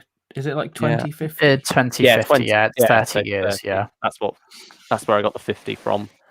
But yeah, it's because it is so close to home in a way, it does feel that much more bleak. Whereas I feel like with something like Dead Time, if it was visual, there would almost be that beauty about the setting, wouldn't there? About these bleak open landscapes. There is something oddly beautiful about those. Whereas here we're living in a fascist state, in this like dingy warehouse. It's not quite as uplifting, and also I think it's quite hard hitting with, even though the curator has those scenes with the girl, knowing what is coming for her and knowing how bleak that's going to be. Even though you're talking to this innocent young girl, you know things are not going to stay that way, and so that also hits hard in those scenes. Yeah, definitely. But I also maybe think there's a little bit of worry going Stranded, because it's built up to be this big impactful event that even the Doctor at the end of his life remembers, and it's like, is it going to live up to that? That's the one thing I'm worrying about. But yeah, it makes sense for the creator to just be able to just pull memories out of his pocket depending on where he is, so that's fine. Like, it's like a filing cabinet, so that's and I suppose it could also be because they are happening concurrently for him. He might remember them a bit more in that sense, because like they are almost changing memories, I guess, so it clocks out a bit more for him. And I guess also you have, with memories, you do have these stimuli, don't you, that fire off synapses and stuff. So having the Eighth Doctor around, seeing Helen and Liv again, that fires them off, and then he remembers this because obviously he remembers them, and that's quite a nice moment as well early on, like when he says their names without them. Yeah. And another wholesome line from which is like, "I didn't catch your name. I didn't throw it." Oh yeah. Yeah, like remember right at the start of Lost Property. Yeah. With me, who doesn't really like, who went into the set not liking Liv or Helen, I was a bit like, oh, how do you remember them, Doctor? No, that's just me being a. I think it's funny how our opinions have changed on the curator as well. Like, I think we were all fine with him being in Day of the Doctor, but I remember there was a lot of eye rolling when it was announced that he was going to be in Stranded. But we've actually really taken to him and his inclusion in this series. If anything, he's sort of the thing I want more of, but again, I like the sparing use of him. Really, yeah, it's like it gives you just enough that you want more, but not too much, but not too little that you're feeling cheated. Yeah, because I remember us saying, I don't want them to explore the creator because not everything needs to be explored. But it's like, I think I'm just at a point like, why not explore him? Because like it's Tom. Like, it also feels weird him having like that only interaction in the 50th. You think surely if he's living around here, he would interact a bit more. And speaking of returning characters, like 2020, we've got a lot of fun characters still around. Like, could we get, like, obviously Wilf lives in London. Could he just be walking along the street one day, comes into Camden, sees a police box? Why could we not have that? Yeah, that's a good point. I mean, I can easily see the curator just like the National Gallery just materializing, and the curator comes and saves the day, really, and just says, "Come on, get in the gallery," and then off they go. I can easily see that happening. The Eighth Doctor is going to stumble into the Undergallery, and I'm excited because we never do. Like, we get to see little bits of what the Undergallery is in Day of the Doctor, but I don't think we get to see the creator's side of it. So I'm interested. I want to see his console room. I mean, hopefully we get a lovely like little video trailer of it, like the Warmaster stuff. That would be really nice to see, actually, to see somebody's vision of that. The creator's just pleasant, isn't he? Like, it's just nice. It's a nice break from everything as well. I just want a bit more, just him to do just different stuff every box set, I think. Because maybe they thought, oh, he intervened a little bit too much last box set. Let's just have him in the park. So I think that's fair enough thinking. Again, I think Stranded is very much geared to binge consistently from 1 to 4. So it's just a shame, the gap between releases, really. Yeah, and I think that's also why this story doesn't impact as much as a finale, because it doesn't feel like it should be a finale. It feels like it should be a big twist episode, but it feels like you should. It feels like an episode 3, doesn't it? It feels like an episode 3 of a box set for me personally. So are we all in agreement that maybe Stranded 2 just wasn't as strong as Stranded 1, but that's okay? Does that make sense? I feel like they're very close for me. Oh, really? Yeah, I still feel like it's an equal pegging. I just think that it's just expanding on that world. Like I'm still invested in what Stranded has to offer. Yeah. I don't see myself. It's not like a Doom Coalition 2 and I'm like going, do I want to carry on? I actually want to see where this goes. I'm invested in the characters. I'm invested where the story's going. So I'm all for this, actually. So I feel like Luke, they're fairly similar. They both have the same merits as the previous one, really. Yeah, I just hope we're not leaving behind the domestic set, and that's just what I want, because I think the world building took a bit of a hit. This one, I think. Yeah, I think Stranded 2 has higher highs for me, like unit dating, and then also slightly lower lows in some way. Although Divine Intervention is certainly still my least favourite of the 8 so far. I think overall there are some things lesser in this second box set. But I feel like the domesticated stuff always had to give. I feel like that was never gonna stay as much as we like. I feel like it was always going to be a brief little pit stop, and then we're off into space again. I never thought it would be a permanent thing for the series, really. Yeah, like hopefully we get at least one more episode wholly devoted to that sort of thing in Stranded 3. Mm. And like, Do you think we're going to see a return of Thomas Brewster? Because obviously he was referenced. He was dropped off in 2007, I think. Yeah. God, no, he's one of the most hated Big Finish characters. I don't think I'm going to risk him. I don't mind him. But yeah, I was just looking forward to the confrontation of McGann just kicking off at him, and then everyone just being a bit pissed off, like, oh, so we're not the light of your life then. But yeah, I think I think obviously there's going to be returning characters in Stranded. We mentioned this a little bit before, but who do you guys think can show up? Monsters, villains, whatever. What do you think will be the refresher to kind of bring Strand a bit forward? I think Cybermen. McGann needs a Cyberman story. Yeah, I was like thinking McGann. Cyberman. I don't know. I would like McGann to have a Cyberman story. I really would, but I don't know if Stranded is the place now. Like, given the direction we're going in, and obviously Could like divine intervention be shit. like a massive sort of industrial thing, like Cybus Industries? Like it's just a new form of cyber technology. I don't know. Maybe. What I would love to see is like the Cybermen in the Time War, because I think there's a lot of potential that with a lot of refugees, a lot of humans and stuff being in these dire situations thanks to the devastation that's going on between the Daleks and the Time Lords. There is going to be a lot more of a potential there for Cybermen to develop, and we've even seen that slightly with the War Master, the Skyman, was it called? Yeah, like we've seen that sort. So I think maybe going full on with that in a whole, like maybe 8th Doctor Time War 5, give us that. I think that would be an interesting place to explore Cybermen with the 8th Doctor. But again, I could still see that hit. Like we've got this dystopian society going on with Stranded, maybe a bit further on into the future, they do start just upgrading people and sort of having that become part of it. Who knows? Yeah, because it's only really been the Brigadier and the Ogron that's been a returning feature, and even then, the Ogron was kept secret. It's just the Brigadier that was used to highlight this set. Bring back Gron with his army of Ogrons for revenge.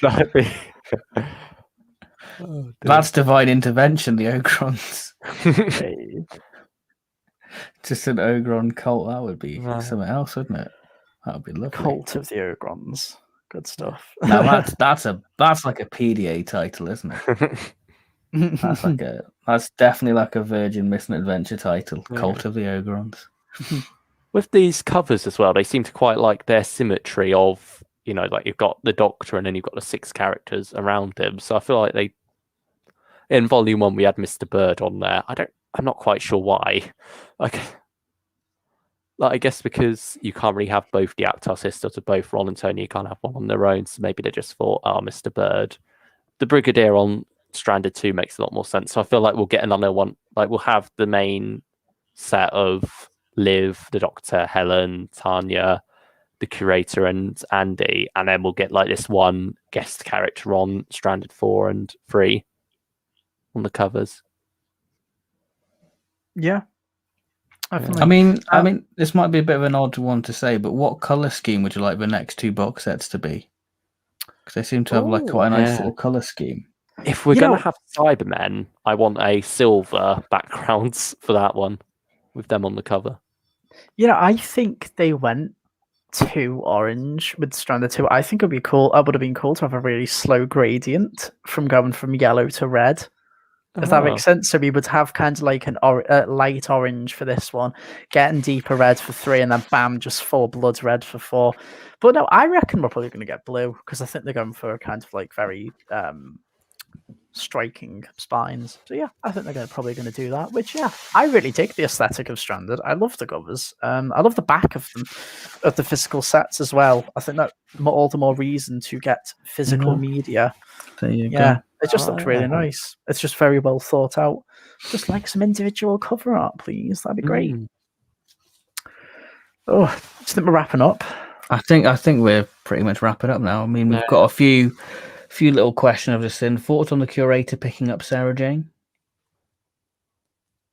I think that would actually be a really cool scene. I think Actually, wasn't they planning to include Tom Baker in a Sarah Jane adventure at one point? Yeah, he was going to be the Obviously, it would have baddie. been. Yeah, it would have been. Yeah, that would have been. Yeah, it would have been interesting now with the knowledge of the curator. That would have been quite a fun thing to include there. I mean, I think anything's possible now. We've got Sadie Yeah. Miller, so I feel like anything's up for grabs now. A Big Finish, really. I think it'd be quite cool if you had the Doctor, Sarah, and Harry kind of run through 2020. We see them kind of having this adventure, and the creator kind of like just says, "Oh, you there? Your shoe's untied." And Sarah ties a shoe, says thank you, and runs off. She doesn't really notice it's the Doctor. I think something like that would be really neat. Not directly a confrontation of the two, because I think that's something best left to the imagination. But yeah, I think just something like that, a little helping her out a little bit. Yeah. Imagine if we had that in the World Traders, because that's set in present day, with like the Doctor and Leela going around London. That would have been a funny little moment. But Yeah. with Sarah Jane, I feel like even though they've got Sadie Miller now, I think they want to steer clear of older Sarah Jane. Like, I think that is very much Elizabeth Sladen's character still, and I think even Sadie herself has said, like, when watching the season 12 Behind the Sofas, she sort of spoke about how for her it doesn't feel quite as impactful watching these like early stuff, because that's not how she remembers her mum, that's not how she sees her mum, whereas when she does watch Sarah Jane Adventures, School Reunion, that is how she knew her mum, and so for her that is much more emotional and impactful. So I think with that degree of separation with the younger Sarah Jane, she's much more comfortable there. I don't think she would want to step into the shoes of the older Sarah Jane character. And I think if you were to have a moment between the curator and Sarah Jane, it would have to be older Sarah Jane for that to have that same impact. So, yeah.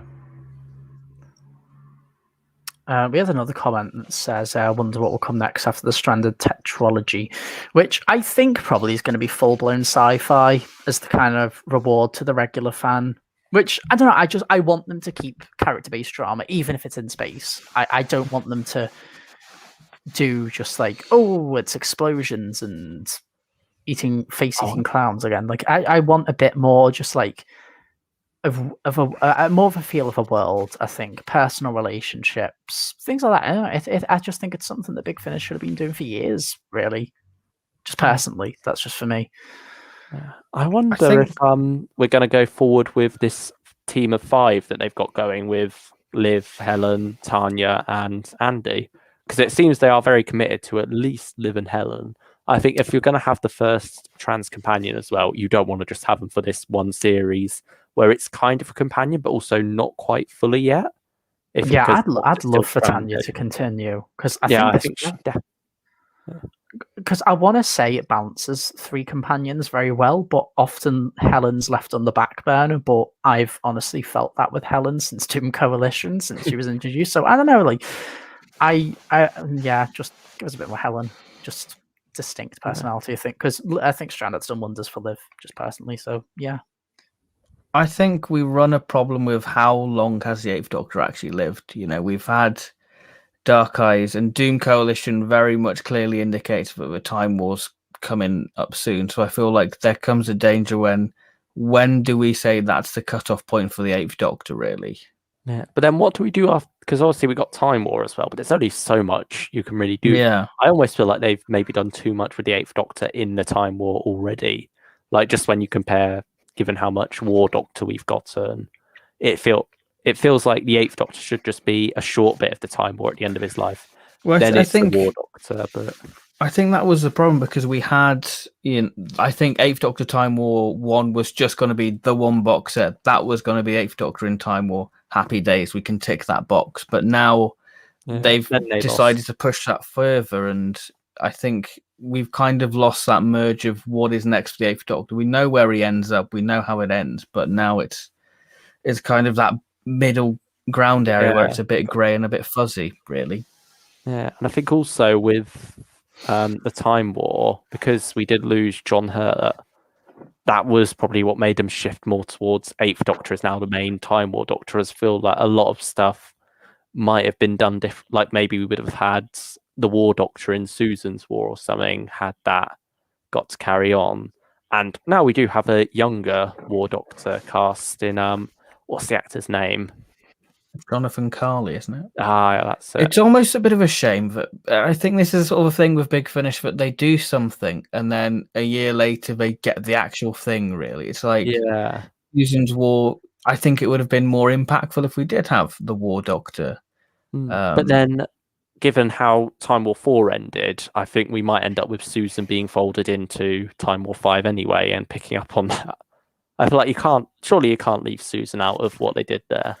I mean, I always expected Susan to come into the Eighth Doctor Time War stuff. I mean, obviously we've had the box set of Susan's War, which I think was them trying to deal with it, but now we've got the reveal of a character. It does seem like the next logical step to bring Susan in. But even though Susan's War was one of the best sellers of 2020, so it makes you think, well, are they going to carry on? Really? Because it'd be interesting. Because Susan's War 1, or the only Susan's War at the moment, that was in works for quite a long while. Like the first story they recorded with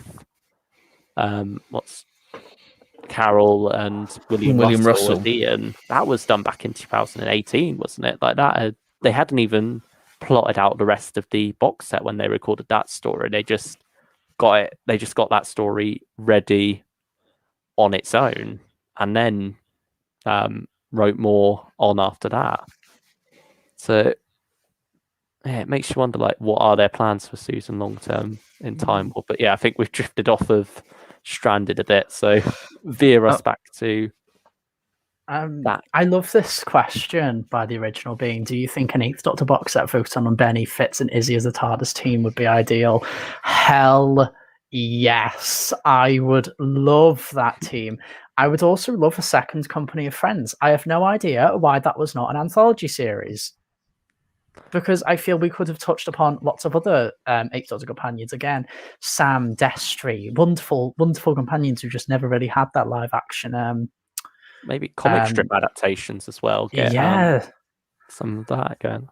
But I just think that TARDIS team idea would be a great way to just bring everyone together in a time divergent event. Maybe you explain some timelines a bit, because I think Ancestor sells the reason for everything splitting off. I don't think Fitz traveled. I don't think maybe Fitz and Angie are a team in the continuity of the Eighth Doctor, but I still think Fitz is, if that makes sense, because it feels like the timeline splits at one point. The Doctor can live too long. So I think that'd be so cool. Yeah, that'd be a great idea. I'm sort of amazed that Big Finish haven't really touched Fitz that much, because he seems a big integral part of the books, really. So it seems a bit of a shame that they haven't. He was done that. there from like book 18 right until the end. Or even Sam, actually. They haven't touched, Sam as well. I would love Sam, but obviously the opinion from males at the time was like, oh, she's too loud spoken, and it's like, because Sam's not for you. It was to get teenage girls into Doctor Who, as brilliantly written by Kate Orman, and so I hope that sentiment doesn't carry on till today. Bit of common sense would be nice. Even then, you have Lucy Miller now, who is quite outspoken, not in the same way, but I think a lot. When you get a performance behind something, it can help that a lot. Yeah, definitely. Yeah. Well, we actually did get Sam in audio form. It was the very first Eighth Doctor audio in 1998, I think. It was released on like cassette and stuff. Was that the one McGann read? Yeah. Oh man, like someone, because Paul McGann. Yeah, because his agent said, "Oh, he's done one of those. He didn't enjoy it. He's not going to want to do Big Finish," and that was how they lost out on him at first. And obviously, he got a new agent and stuff, and he said, "Boy, why have you not invited me to do this?" And then got him on board for 20 years ago now. Yeah, 20. Yeah, gosh. I mean, obviously, I'd like to see more Charlie after listening to the end of the beginning. Yeah, that was just lovely to hear those two back. We need like a Further Adventures of Charlotte Pollard box set with just those two back in their glory days. some stuff slotted in. I think that would be interesting going forwards. If once we've bridged the gap for the Eighth Doctor, like, will that be after Liv and Helen's time? If we get new companions between them and Bliss, or whether that is it, and that's the Time War era met up. Will we then have McGann treated like a lot of other classic Doctors, where we just pop into different bits of his timeline? Because it's been interesting for this experience with him. It's still this ongoing story that we don't quite know the end of. Whereas a lot of other Doctors, we're just hopping in and out. It's just between gaps, isn't it, stories. really? Yeah. So obviously this is technically a gap between TV, movie, and Rose, but it'll be interesting then getting different companion mix-ups, having more of these throwbacks with more Fur Adventures, Lucy Miller, more Charlie, maybe some Liv stuff between between Dark Eyes and Doom Coalition, just things like that filling in. Yeah, what are you going to say? It's like through thick and thin. McGann's always been the current Doctor, in a way. We have a bit of that with McCoy as well, going on after. It was like we haven't had a departure story for Ace, even though she seems to have left several times somehow, but we've never actually seen it happen. Yeah, that's true. At least in Big Finish continuity, if the like Love and Wall's not canon and stuff, but yeah. Yeah, but even then, she comes back after that. Yeah, she does. So it's not. It's maybe Ground Zero was just waiting for her at the end of everything. Insert Ood. I mean, we could have bullet time with Sarah Jane. I don't know. Yeah, because her latest point in the time, like, she's got a messy timeline at the moment, but she's popping up in the 10th Doctor stuff now with 10th Doctor Classic Companions. Oh yeah, I forgot about that set. It's like the 10th Doctor's just like being churned out at such an impossible rate. You can't keep up with it. Like, I didn't even realize the River set came out with him. Yeah, November. I mean, it's weird now because there's no Classic Doctors per se. It's our Doctors living in Big Finish now for this year so far, because we've got Dark Universe and you know, 9th Doctor, which is pretty wild, because when we got into Big Finish, we could only dream of, you know, David Tennant, Peter Capaldi being part of the main range and stuff like that. And here we are in 2021, where the new series Doctors are sort of becoming the flagship Doctors for Big Finish this year, really. Yeah. And like, it's these big events as well, building around them. It's surely not too long until we see Smith. I don't think he's doing anything at the moment. He seems to have been living with his mum since the start of lockdown, which has been dead great with his mum's Twitter. I love that. But yeah, I mean, Matt, join us. He's doing that Game of Thrones prequel, so I think he's going to be pretty busy with that. Yeah. I forget about Game of Thrones. It was just this cultural zeitgeist that just disappeared. Capaldi, I feel like he's still got he wants to distance himself from it first. I hope he does do Big Finish eventually, but I think for him it's still quite recent, so he does want some time between him and the role before returning to it. And that's like, you don't want to jump straight from TV to Big Finish per se. I feel like Jodie would, though, to be honest. I feel like Jodie would pretty much jump straight away, to be honest. I'd love Jodie in Big Finish. Again, why does it have to be separated? Like, a lot of people are like, oh yeah, but licenses. It's like, yeah, but why? No, but I feel like because the books have sort of died out, really, we could say, you know, we're getting the odd book now, but it's not really current stuff, because we didn't get a Series 12 wave of books. So I feel like, well, why can't we get, you know, surely they can have access to Ryan and Graham now, because they're done. Their story's finished. They're not on screen. So could we get a little bit of involvement from that, really? I don't know. Yeah, it makes you wonder. I suppose part of it is they don't want it to feel like people are missing out on stuff relevant to the TV show. Like, obviously, it won't be. Big Finish's 13th Doctor stuff would be separate. There wouldn't be stuff you would miss out on.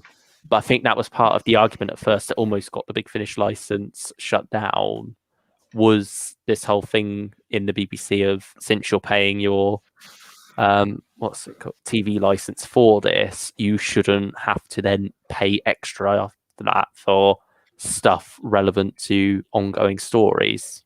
But I feel like that can be easily rectified with like an advert after an episode going, the further adventures of the 13th Doctor are available at bigfinish.com. Yeah. Oh, You can easily do that. And, you know, Big Finish will get more traction, you know, so I think it's a no-brainer really for them to do stuff like that. Maybe even call them like the further adventures of the 13th Doctor. Yeah. Just to like add that separation from the TVs. Yeah.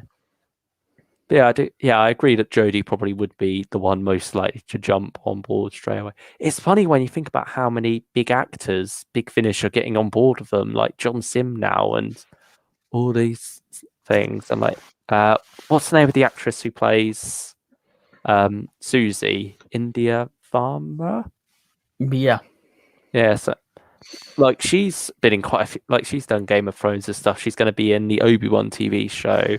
And so it's funny seeing like these actors who are actually quite big coming to Big Finish still.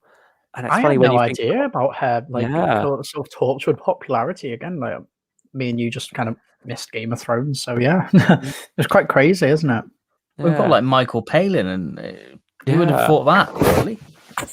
Yeah, it's funny. You get these huge actors like Kevin McNally started doing some, and he's been in quite a few big things. So it's just strange when you think about that. We almost treat the Doctors differently when it comes to them as actors, when there are much bigger stars than the actors who have played the Doctor who have come into Big Finish. If you get Eccleston, like, come on, like the world's your oyster, isn't it? Yeah, and that's going to be wonderful. 2 months to go. I mean, I'm sure we'll do a stream on that. Knowing us, we'd probably do a Ninth Doctor one. Yeah, we'll give it a listen and then try and persuade James to buy. Yeah, hopefully it'll be good enough to get a few more unless people on. Come on, don't let us down, Nick Briggs. Don't destroy the 05 fans' hearts. Yeah. To be fair, I feel like with Nick, there are, like James said earlier about Dead Time and Matt Fitton writing on autopilot. I feel like Nick Briggs went through a period where he was writing on autopilot a bit. You got things like the Exelons and stuff. But with Ravagers, I'm hoping this is more him. He chose to do this. He's writing a lot less for Big Finish now. So I feel like the things he does choose to write, it's because he has a genuine passion for them. And Christopher Eccleston himself has sung the praises of it in the interviews. He really does seem to enjoy the scripts. Yeah. So hopefully that's a good sign of things to come with this set. Well, I think it's got to be good for Chris to say, yeah, let's do it. Really. Yeah, definitely. Because he's someone who's been adamant with conventions, being like, no, I wouldn't want another companion because the Ninth Doctor companion was Rose. So it's like, I'm intrigued what the side character is going to be for him. I think Eccleston's very much an actor who cares about the character and the legacy and imprint that leaves. And I feel like Nick must have done something good what works for Nine as a character for him to go, you know what, maybe it's time we tell this story, really. Yeah. And I think hopefully they do stick it, like, even though we've got a seemingly companion for this box set, I think hopefully it's not going to be a recurring one. No offense to that. I mean, haven't even heard that character yet. They could be brilliant. But even then, I feel like for the Ninth Doctor's arc, it does work better for him to be traveling on my own until he meets Rose, really. I mean, I do hope we do get Billy in one box set at least. Yeah, that'd be good. Indeed. There's room for a bit more stories in there. Like, we've had the books, obviously. Like, was 6 books, wasn't it, Ninth Doctor? Yeah, I they're think even referenced in Boomtown, aren't they? So even the books tie into the grand scheme of the story what Russell was telling, which is wonderful, really. That's something the show's never done since, yeah. Good stuff. Yeah. I think we're all done, aren't we, really? I think that's Stranded done. Should we just do like our quick fire end thoughts on Stranded? Did we rate the last story? No, we didn't. No. Not that it was a bad story, but yeah, let's rate it and then 8 out of let's 10 for finish me. this. There we go. I'll get it out quickly. 8 out of 10 for the long way Yeah. round. The long wait for the rating. Can I be brave? I'm going to say 9, just because I really think it works as a finale. Okay. Go for it. I like how it cements the idea. Sorry, I'm eating pizza at the moment. Sorry, it's like I love how it cements the idea of and establishes, these plot threads that you've listened to and experienced to, they're going to come into fruition. It's all about the long way around. It's the long game. I like that. I really do. So yeah, I just think it worked really well as a finale. So 9 out of 10. I mean, it has been 4 hours, so I can excuse you for your pizza. Right. Yeah, I'm gonna go for an 8 as well. I think that it was a good, solid way to end an interesting ending. What you wouldn't end a finale on, like it Stranded sort of goes against the grain of what we know of Doctor Who finales. It's a bit like Ranskor Kolos in a way, but in a bolder way than I feel like we've seen before. Really. Kolos, the thing about that was it's one of those basic mid-season stories as a finale, whereas this is one of these more experimental stories. It's like sticking Blink as the finale, I suppose, whereas Ranskor Kolos is sticking 42 as the finale. Yeah, I guess that's true. Yeah, but it's not really a finale though, is it? Because it's story 8 of a series, so it's a finale for this box set. But in the grand scheme of things, it's temporary stepping off point. Yeah, it's not your destination. It's just you've got off the train to change to a different line. You just got to wait 9 months for that train to arrive. Yeah. Well, you know what Network Rail are like these days. Pretty much. So I think we're all done. So thank you everyone for joining. Thank you, James and Luke. It's been a pleasure. Thank you for having us. And I'm sure we'll be back to talk more about season 8. And I think me and you, Luke, are doing a 4th Doctor one very soon. Yeah. In the next 2 weeks' time, which will be 2 fun. or 3. Yeah, 2 it is. Yeah, 2nd of April is the hopeful date. Throwing us back to the 2014 with the 3rd series. Because it's not a memorable series. Well, it's wrong saying memorable, but it's a forgettable one in the grand scheme of the 4th Doctor stuff, really. Yeah, especially with what they've done since, new companions, story arcs, all those things. But I mean, I've been really enjoying it so far. I'm looking forward to talking about that. Definitely. I mean, I don't know if we're crammed season 8 in between that gap. I mean, we're all on Easter holiday now. So hopefully we'll have a bit more time to do these type of things, really, because I think season 8 would be a good talking point to do, because it's always fun to talk about the collection box sets and dive into those. So yeah, thank you very much, everyone, for watching. And we'll see you very soon. So thank you very much. And we'll see you next time for more live stream goodness. So bye-bye.